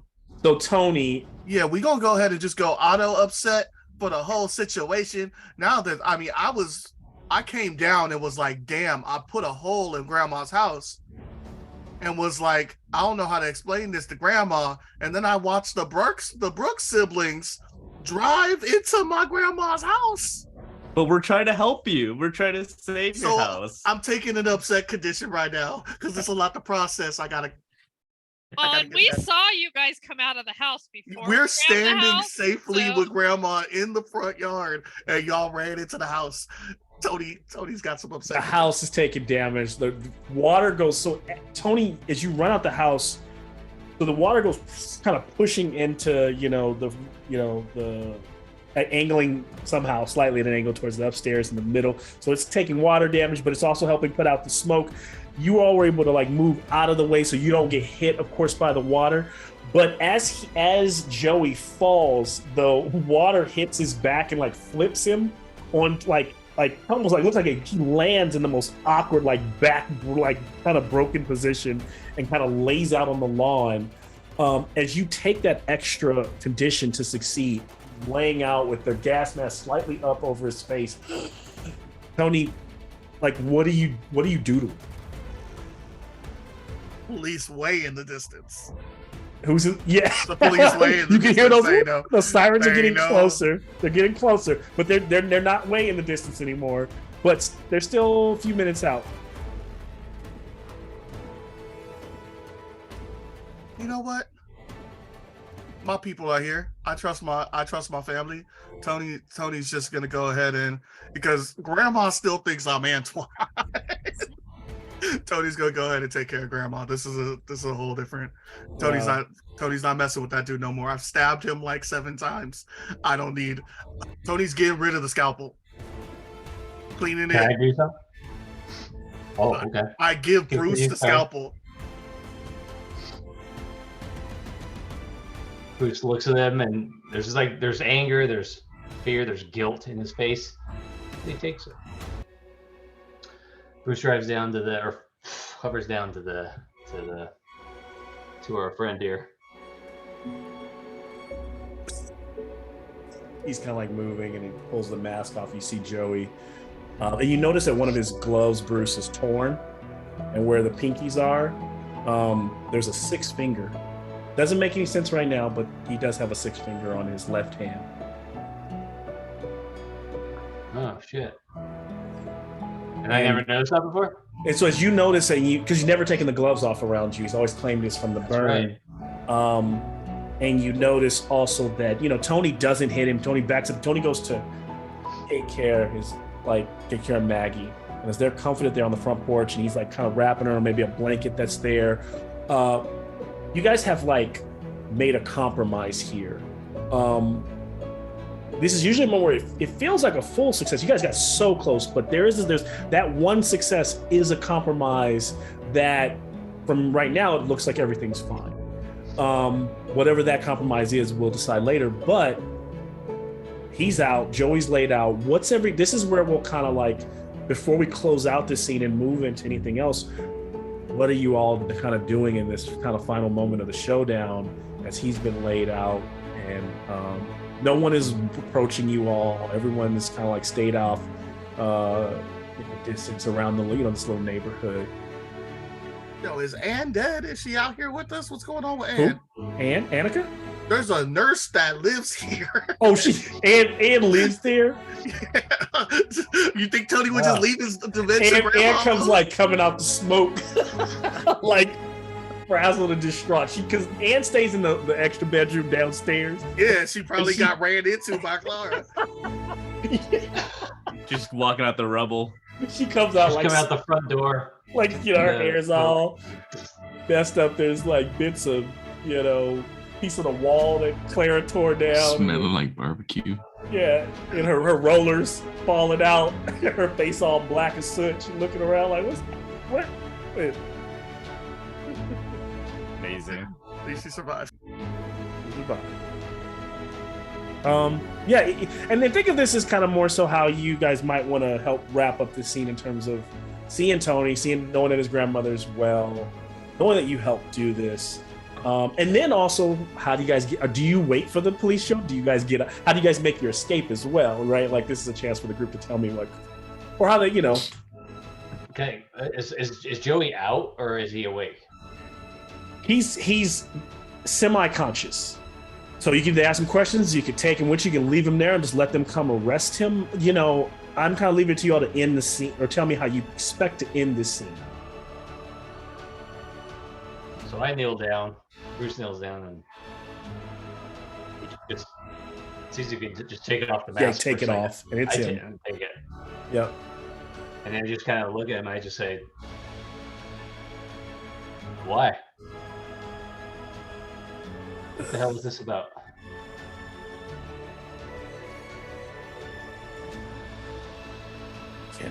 We can't explain our compulsions. You wouldn't understand. You've always had friends. And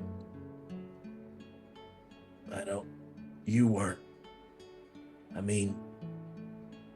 I knew you would choose them anyway.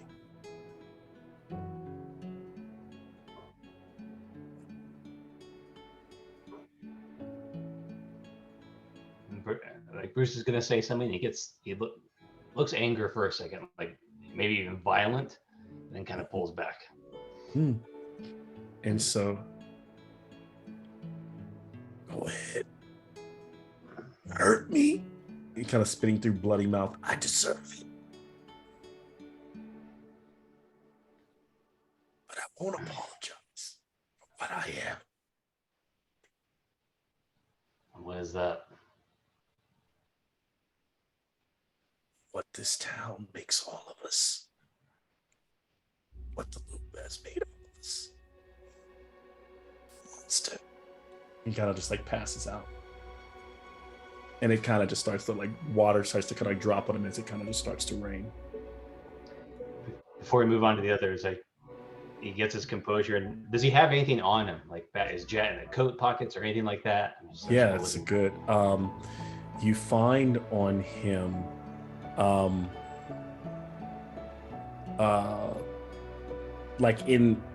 on a little satchel he had, like his inside of a little wrap. You pull it out and it's just this Polaroid camera.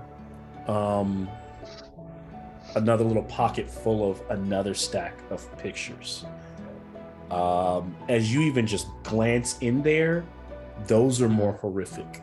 Like, you're just like, oh, like these are like posts after his kills. It's not good.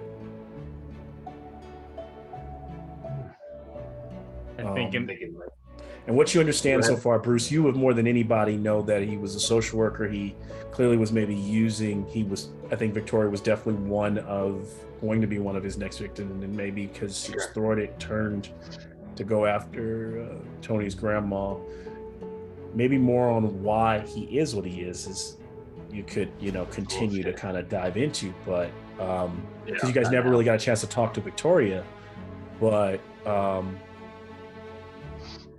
yeah, you guys, you prevented not only a murder, but any more that would come after this.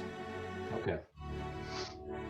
All right, we hear the sirens coming, I'm assuming, so I look at them, try to remember if there's anything, but then I'll leave them. It's like evidence. It's gonna come. We have one working bike and a truck, but there's going to be 2 bikes here, regardless of what we do. I think Anna can get the second bike up and running again. It's just a little jump start. The bikes are fine. Oh, so she didn't program it like broken. Yeah, Okay. she just stopped. If he would have been able to get to it, he wouldn't have been able to fly away. She's able to while she's on the roof, get it back working just as quickly as she shut it down. Do you guys get rid of the other 2 bikes, or do you guys all stay here with me? Because you should have all 3 bikes now, right? Well, one of them got crashed through a window, so I don't know. Oh yeah, that was messed up. That's happening. That's there, and that was gone. Tony will fess up to that. So Tony has to stay, and I'm with Grandma. I don't know if anyone else is staying. It sounds like Jose was Castro's with me. I think Clara was going to say something, or what were you going to do, Clara? Well, keep in mind, Clara just rammed into a building, and she's injured, exhausted, and upset. So what you see her open the pickup truck passenger door and sort of fall out of the truck. And you see that her arm, like she's holding her arm like this, you can see like a cut across her face.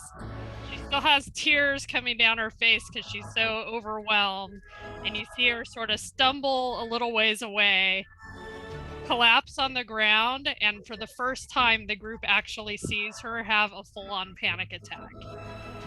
So we've seen it in the game before, but the group has never seen this happen. So that's what you see her do. I think like in that moment, like seeing my sister like come out of the truck and roll out of the truck, like I don't even bother to like turn off the water. I'm just like running like in slow motion to her and just scoop her up, and just like with all the strength that I have in like my one arm, I just like try to pick her up and like hoist her like over my shoulder, and like I'm going inside with Tony or wherever Tony is with his grandma. Like I'm not leaving Tony, and we're not leaving Clara. Like whatever happens, we're here together. Awesome.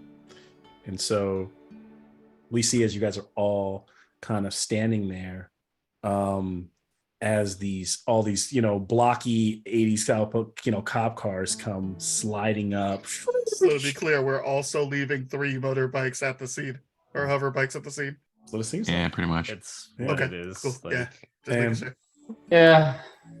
And all these cops jump out. They don't really draw guns because they see a bunch of teens. They kind of come out with their hands on their hips and look at the situation, and they slowly kind of walk up, and they kind of like stand in awe as the house is mostly the fire pit up, so it's still smoking. We kind of slowly start to pull back on this shot of all of you guys kind of just standing there. Claire on the ground, kind of slowly kind of coming to having a panic, but all of you like staying together. That's I think what you get from that last shot is they are together and in that scene.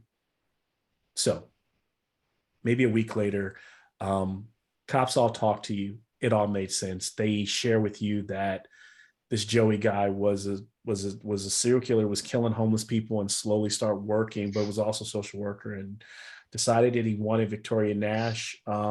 Didn't get her. She kept saying that. She kept telling people that the killer was a spider. She was still off.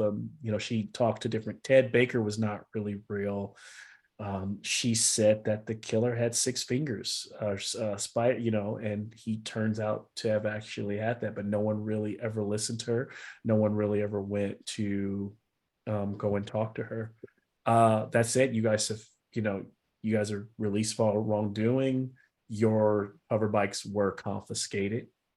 They're probably in a police impound lot somewhere, and if you want to go try to get them back, maybe there's a possibility for that.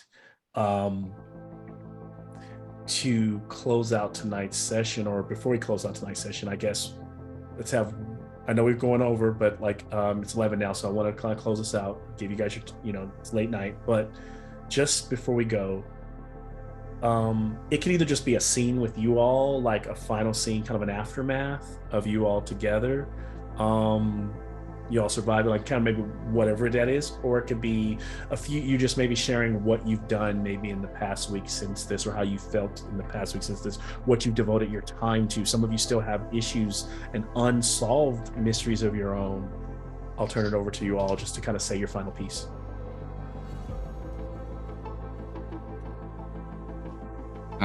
Castro would be back in his room, and he still has the map, like the map that we all see on Legend Keeper, with all of the little strands from all the different things that we've done, and tacked to the board now, where it says Boulder Beach.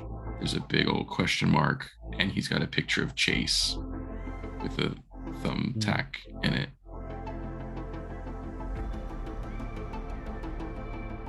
Anyone else? I like it. That's as sweet and simple as it needs to be. Annika is also in her room, and she has the floppy disk.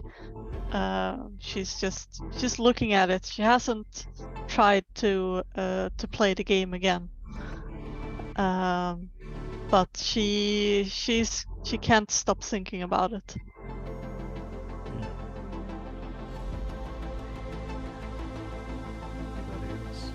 Bruce is in his room, sitting on the edge of his bed, and he hasn't listened to music for several days at all, nothing. And he's feeling, there's guilt. He doesn't know how to really approach Tony. Like when they're around, he kind of like doesn't really, there's just, I'm a fuck up, I'm an idiot. He finally gets up and he opens a drawer and he puts his hand in the back. He pulls out the blade, the scalpel, kind of looks at it, puts it back. There you go.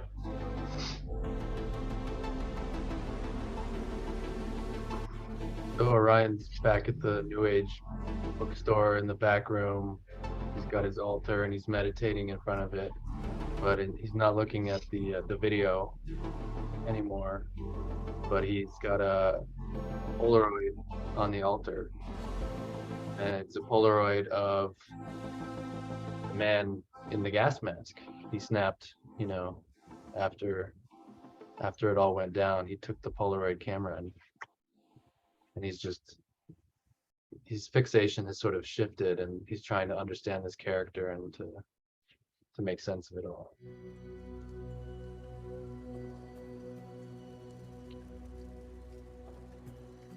Oh, I don't know if Garth wants to close out the Clara and Garth story or part, but Clara is in a cast, so she has her left arm in a cast, and you can see bandages on her face. I don't know, Garth, do you want to? What are we doing? Yeah, I mean, you set the scene on where we are, and I'll join you. I think we're at home. I feel like we're together at home. But yeah. Yeah, I think maybe you'd just be, wherever you are at home, if you're like sitting on the couch, and I come in and, hey. Hey. How's your arm feeling? Yeah. I mean, it's okay. Yeah. Look, I want to talk about like what's been going on with me, and I'm I'm here for you if you want to talk too. Like, you know, I just want you to know that, like, even though I'm going through a lot of shit, like, I, you know, still care and love you so much, and I just want you to know that I'm here for you. And she smiles and then gestures for him to come sit on the couch, and just sort of, they hang out together and, just sit and quiet. Maybe turn on some TV, relax, just being with each other. Yeah. And I think underneath his arm, like, he was gonna, like, show her, he kind of, like, tucks it away underneath, like he decides not to. And what it is like, it's like for homes, like, in other areas. Basically, it's like homes in, like, Florida, or, like, wherever he thinks his mom wants to, like, move to. Like, he thinks about showing her these homes, and then he just decides not to. But it's, like, on his mind that maybe, like, a part of his problem is, like, being here in this town. Like, maybe he does kind of agree that we need to leave.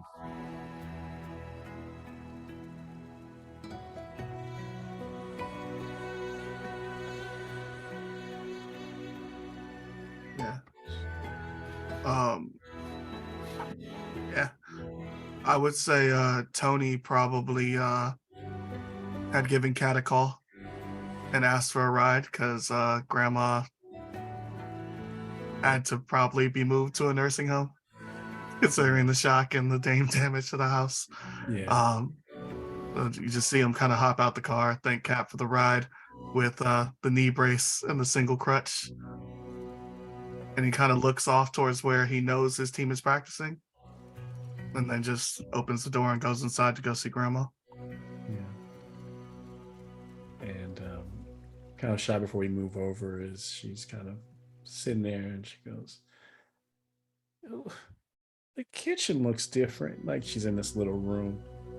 But Tony, can you go ahead and get us some tea? Yeah, Grandma, sure. And I'll try to go get an orderly to see if we get some sort of something. And so I think we've heard from everyone, right? Where they're at.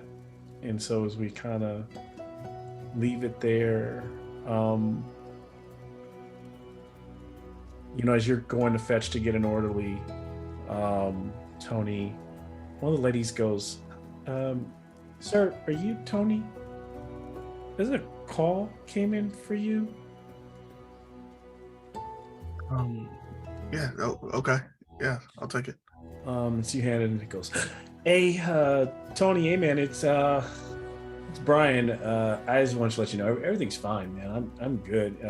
But Mom's acting a little crazy. Man, when you get a chance, I just thought maybe you come down here and get me out of here.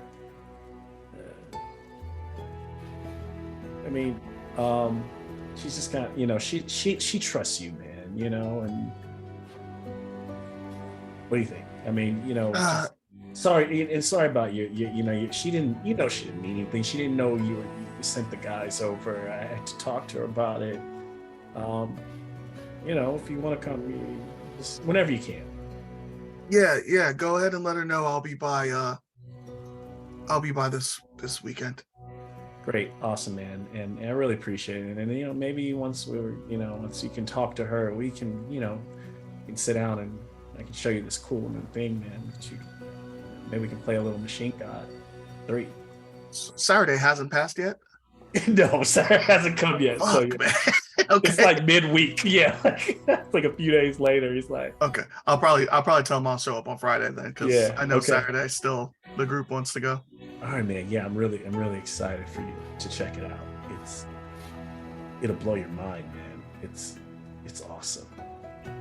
And as he kind of like hangs up with that weird kind of moment,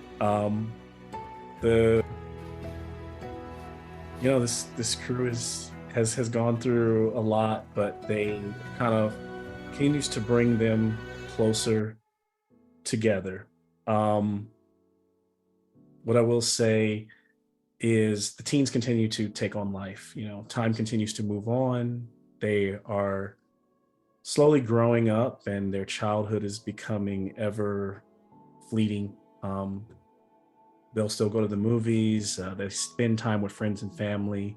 But in these next few scenes, we slowly kind of pan these scenes, watching them do the very things that you've all kind of shared with Orion kind of becoming, more connected, being kind of now infatuated with something new, the image of Joey Baker. Bruce kind of staring at his electric guitar, but not playing it in him and his mom's new apartment. Annika wondering where her friend is and maybe deciding, what actions need to be taken. Not really trusting to put that game back in a system.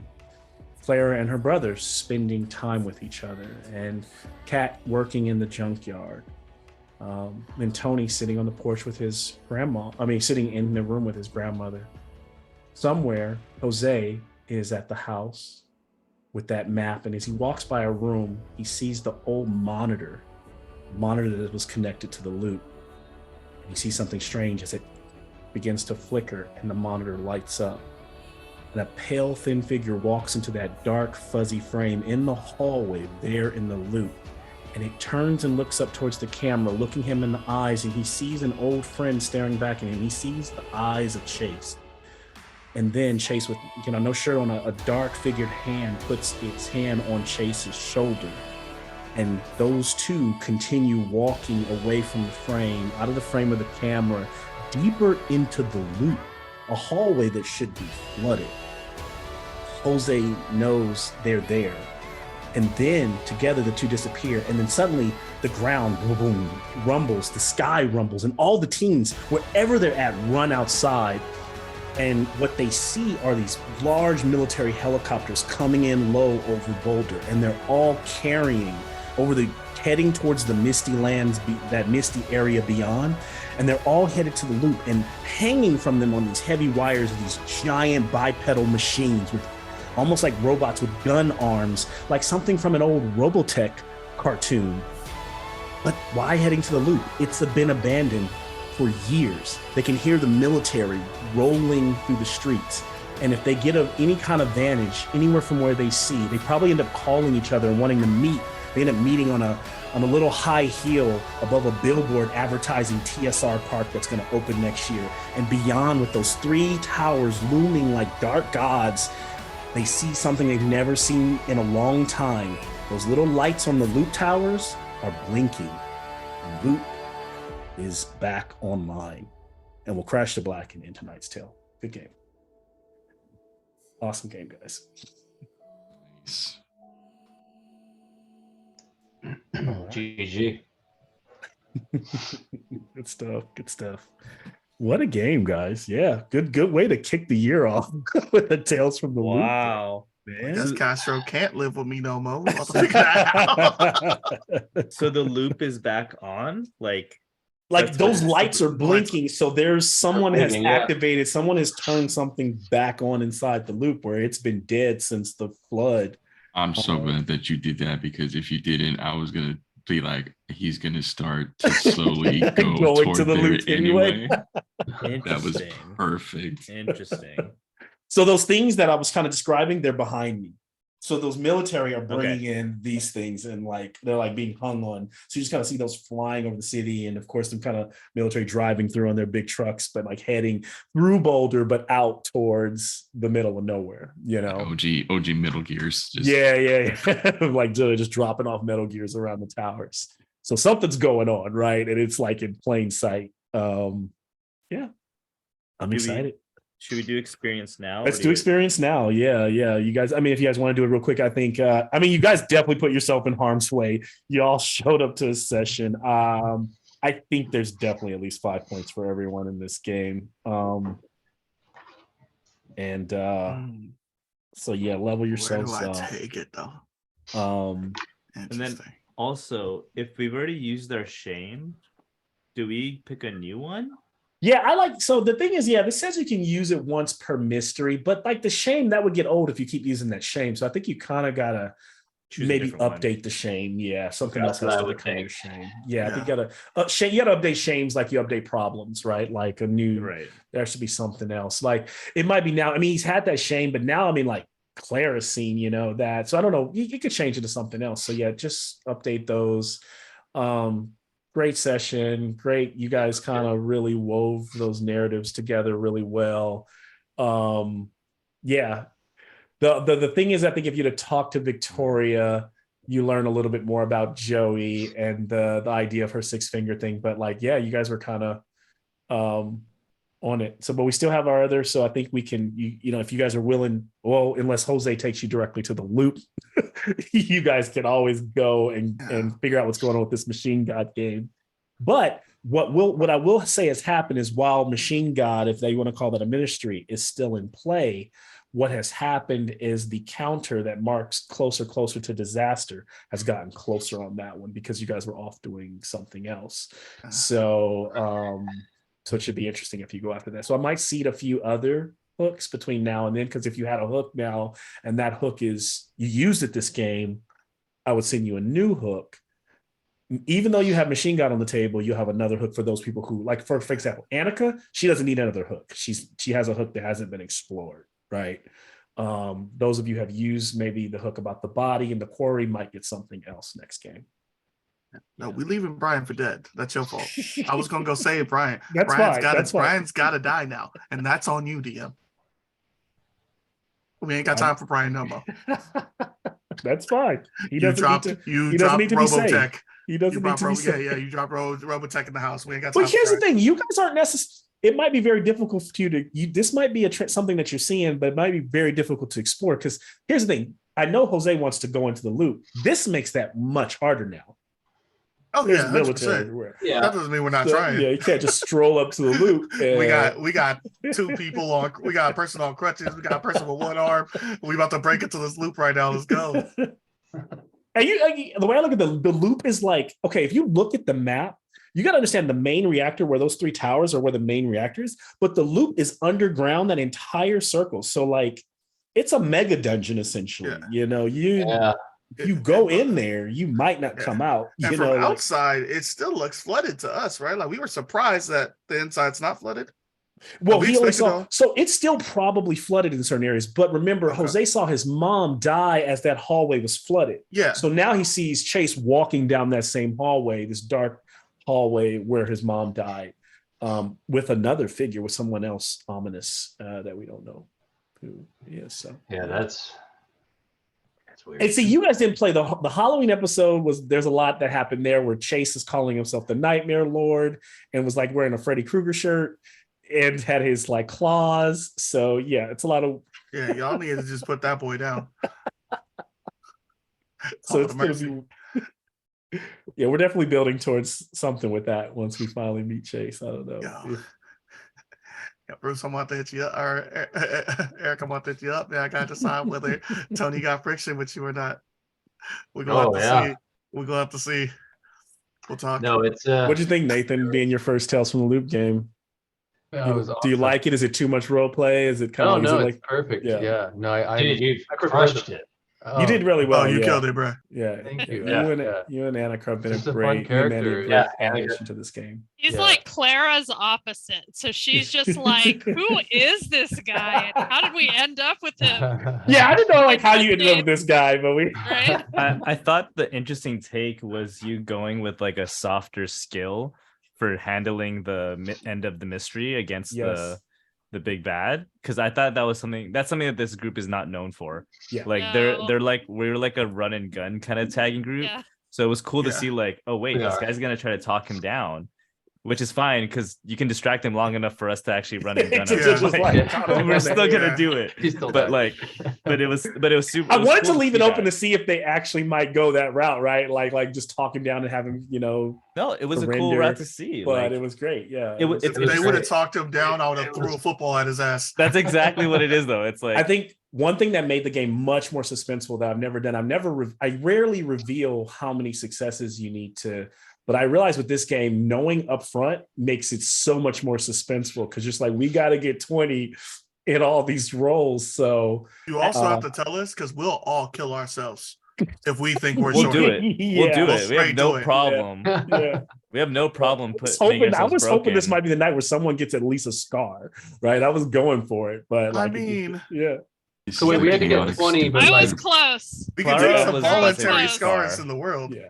Voluntary I feel like scars how are many good. rounds did we have to go to get 20? Like as many as it No, took? you don't get any. You get that one round. That's it. You Oh. get one round to Yeah. accomplish the scene. And we got And 19. We got It's 19. like it's like when things get like they'll get like a mixed success, or maybe they'll get like a full success if you hit pass a certain threshold. So that's why like it all counts. And I think the reason why it's good, well, for me as a player, when I hear the number, like I'm gonna do my best to make my outcome as high as I can using the skill that I have. Yeah. Right. So it forces me to like lean into like the skill set that I chose. Like, okay, I'd rather do something higher on force because I'm a little bit better at force. So let me just lean into that role. So like normally, and normally if you only got there through like because the way you guys, if you get 10 or if you get like half or higher, it's a compromise. So the game master still makes something bad happen. But you guys got so high that I think the real bad outcome was that Tony's grandma can't live in her house, right? Like that house is under, it's damaged. It didn't burn down. Like if you guys I think if you guys would have like gotten like a You're lot welcome, I Tony. would have like, Yeah, I would have You're burned the welcome, house Tony. down had you like Blood made it only damage- by 15 and had to Blood use damage is a conditions. lot easier to fix. Yes. Yeah. I'm sure the second half of my house did just collapse after just us leaving the hydrant on all night. Yeah. Because those incompetent police didn't turn it off. No. Fire department gets there in the morning. Yeah. Great. What a game. Oh, another interesting thing that I found was Annika's shame, which like I was like surprised to like hear that was something that's like internally like ailing you. Like that's wild. That's a wild shame. Yeah. I get it though. Mm-hmm. And I think what's a little bit more fun about this one versus just Tales is the fact that now we're taking damage for real. And I think that makes it like, how far can you break your character before you're like, ooh. Yeah. Emotional damage. It was literally emotional damage. Yeah, that's bouncy. Yeah, for 2 years these guys were all playing kids. They were just, we were just fighting dinosaurs and robots and like kids themselves. Don't die, so you because we could do chaotically stupid stuff, and it was like, no, like you're not gonna die. Like Mal Stratos is like the rules are you're not gonna die. It's a kid. Right. Now I dove for a scalpel and I'm all crutches. Like this is a different world. We are old. This is aging. That's an interesting. I'm pretty sure that this time, last time Jose took burns on his hands and his legs, right? I'm pretty sure that he has no more hair that'll ever grow in his chest or nipples from the fire. Yeah, probably. This is also y'all first time dealing with, I thought it was interesting that you actually took this route to go towards the killer. And the reason I chose the murder route, because it was kind of cool because everything has been some form of technology, AI, something. And it was like, you guys are fighting a person and I thought it was interesting that I didn't really want to, so I didn't really, you can't explain why some people are just really off. And I think it was interesting to hear Bruce say why and not get an actual answer that made any sense, right? Because at that age, it doesn't make sense that someone would do something like this. And you often never really understand why someone is like that. And before it's like, it's been DM64, it's been a robot that wants to take over the world and we could go off on it because we weren't hurting a person. Like that was it was always like the loop like byproducts from the technology. Right. And this was just like, that dude's crazy. Yeah. That dude's crazy. I thought it was a more mature style of play for where your characters are. Because you're right. Like when you play as a kid, that's the other question I was going to ask to the group is like, where do you feel more invincible? When you're like a kid or when you're like a teen? Because I feel like in your teenage years, you're also super vulnerable. Yeah. And I think that's the way the gameplay plays out is like, sure, we're dealing with like the loop and all the weird stuff, but it's like, it's not just us versus the loop. It's like us versus like ourselves, us versus like human characters and dealing with that. That's what I think makes the transition from Tales to Things like really interesting. I mean, I think that's something that Eric and I can agree on is we work with these kids, right, day in and day out, and sometimes they are their own worst enemy. right? Without meaning to do it. But then if you see them, like you know, kids get pointed out as like being the bad kid, but they will defend their friends to the very end if it came down to it. Yeah. It's definitely an interesting game. I really enjoyed it. You guys are great. You guys make it good, because I mean, you all, because I can imagine this game being, it's one of those things and tales. It really just comes down to your group, because it could easily fall apart with like a group that just doesn't mesh well together. I can't do the April game because I think it was already scheduled, but are people down? I mean, I don't know if DM, if you're available, but are people down for a March game? Let me see if I can do What's your a schedule? March game. Let me know. Aliens is next week. I might be able to do it. Let me look. Hey, I see my boy Garth. The 10th to the 17th of March. What's going on the 17th of March, you said? The 10th to the 17th, I'm out. 10th to the 17th. Okay, 10th to the 17th. Yeah, so how many Thursdays is that? When was the Alien again? Alien is next week. I could do the 23rd, or let me see what else. Let me go look at. Yeah, the 23rd. Second or 23rd are the dates that are available. Well, yeah. Well, because so Aliens next week, because I have it on the 16th of March. Oh, I'm tripping. You're right. It is. Sorry. Like, wait a minute. 16th of March. You're right. So yeah, yeah. Okay. Right. That's just me tripping. Yeah. I'm available the 23rd. I had something to do tonight, and I moved it to the 2nd, so I can't move it again. I could do the 23rd. Let me look at the 23rd real quick, and I'll let you know. This is for Tales next month. Is that what you said? Yeah, instead of the April. March 23rd. Take a look and see. I can also do April 6th if that other one. I can do the 23rd. I can make that work. That's perfect, because I got no kids the next day at school. It's a PD day. Nice. That's me tomorrow. That's why I'm up late. Mandy, Nathan, does that look, the 23rd look good? Yeah, does that look okay for you? I think All so. right, so I'm gonna move. And Mandy, Nathan, we're happy to have you. You guys are awesome. Y'all passed the test. We accepted you in the family. Mandy already passed the test. Like Mandy passed the test last time. Y'all, we didn't even get a chance to. I love that was interesting, like how traumatic the Event Horizon episode was, but like no one even like act like it even exists. It's like, but as teens, it's like, nah, we're not gonna talk about that. Like we're not gonna talk about what we did on that ship. I think it's so traumatic too. That game gave me nightmares afterward. That's the first time.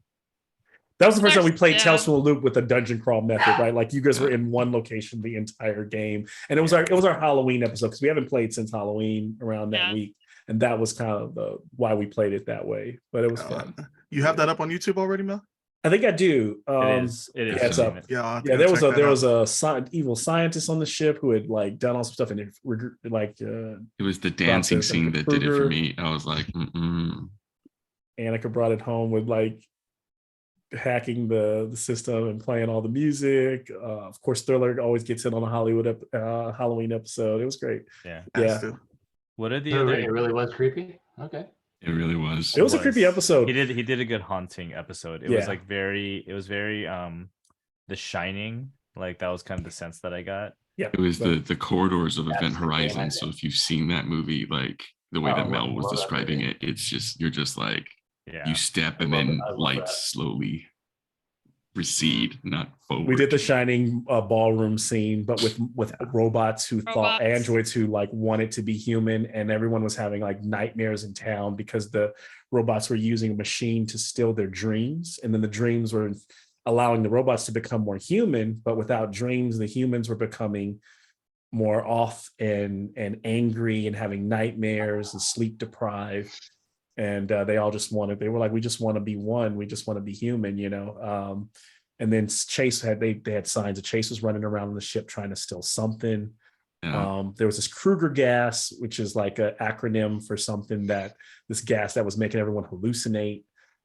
So Jose saw his drowned mom walking through the halls, like in the horizon. the horizon. Yes. It was yeah, you know. It was good. Wild. That's the one I missed. That's the one I missed, of course. Yeah, I was like, Aaron, do not miss this one. Aaron, you always miss the ones that I make certain ones for you sometimes. And I'm like, and those are the ones you miss. I'm like, okay, Aaron. I'm so sorry. Yeah. Oh man. All right. So we're saying March 23rd, right? Yeah. Boom. Okay, I'm saving that. Boom. Okay, yeah, I'll do it. We're done. Just for this event. Boom. Right. Then April 20th will be the next one, right? Yeah, I moved the April 20th to March, but provided I'm free, we can run an April one as well. So I'll just actually double up and put one on the books for April 20th. But worst case, if something goes on that week, I might have to move it. But yeah. Okay. So I'll put that one. So in March we have, because if it's that way we can double up. Yeah, you get an extra game. Yeah, that's the good thing about this whole like the new system where I have it is like if we can run more games, we run more games, and doesn't change. Yeah, anything. If it's April 20th, then I'm cool with that. If it's like the following week, I'm going to be coming back from somewhere in Northern California. Yeah.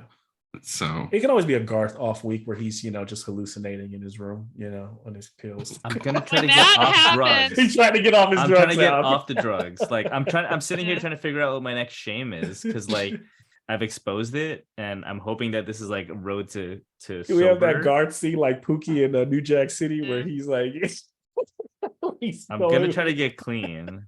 So if you expose your shame, meaning like that people have seen it, like you haven't necessarily used it to your advantage, is that what that means? Exposing your shame? You have to expose because did you use it as an auto success? Did you No, I used it as at the end of the game. No, yeah. So he hasn't used it. If you haven't used it that way, then you still haven't used it then. So you can also, and then when you get a scar, you can also accept a scar to get an automatic success. You can always only do that once. Yeah, because remember, that's how I made the success when we were in the car episode, because Bruce was with me and he took control of the car. Because I told him like, I'm seeing stuff and I don't know whether it's real or not. And I'm taking pills. Yeah, and that's what saved us from flipping over. That's hilarious that three of us showed up to Things for the Flood and was like, yeah, our shame's gonna be pills. Yeah, like there's so many pill poppers, it's crazy. I'm like, man. All right, I have to say something. What are you all trying to say? Is this your way of coming at like saying, I have a problem? Is that what this is? You're using the game? Cry for help. A cry for help. Thank you. Yeah, cry for help. I used it only because I used to take anti-anxiety meds and I don't anymore. So I couldn't.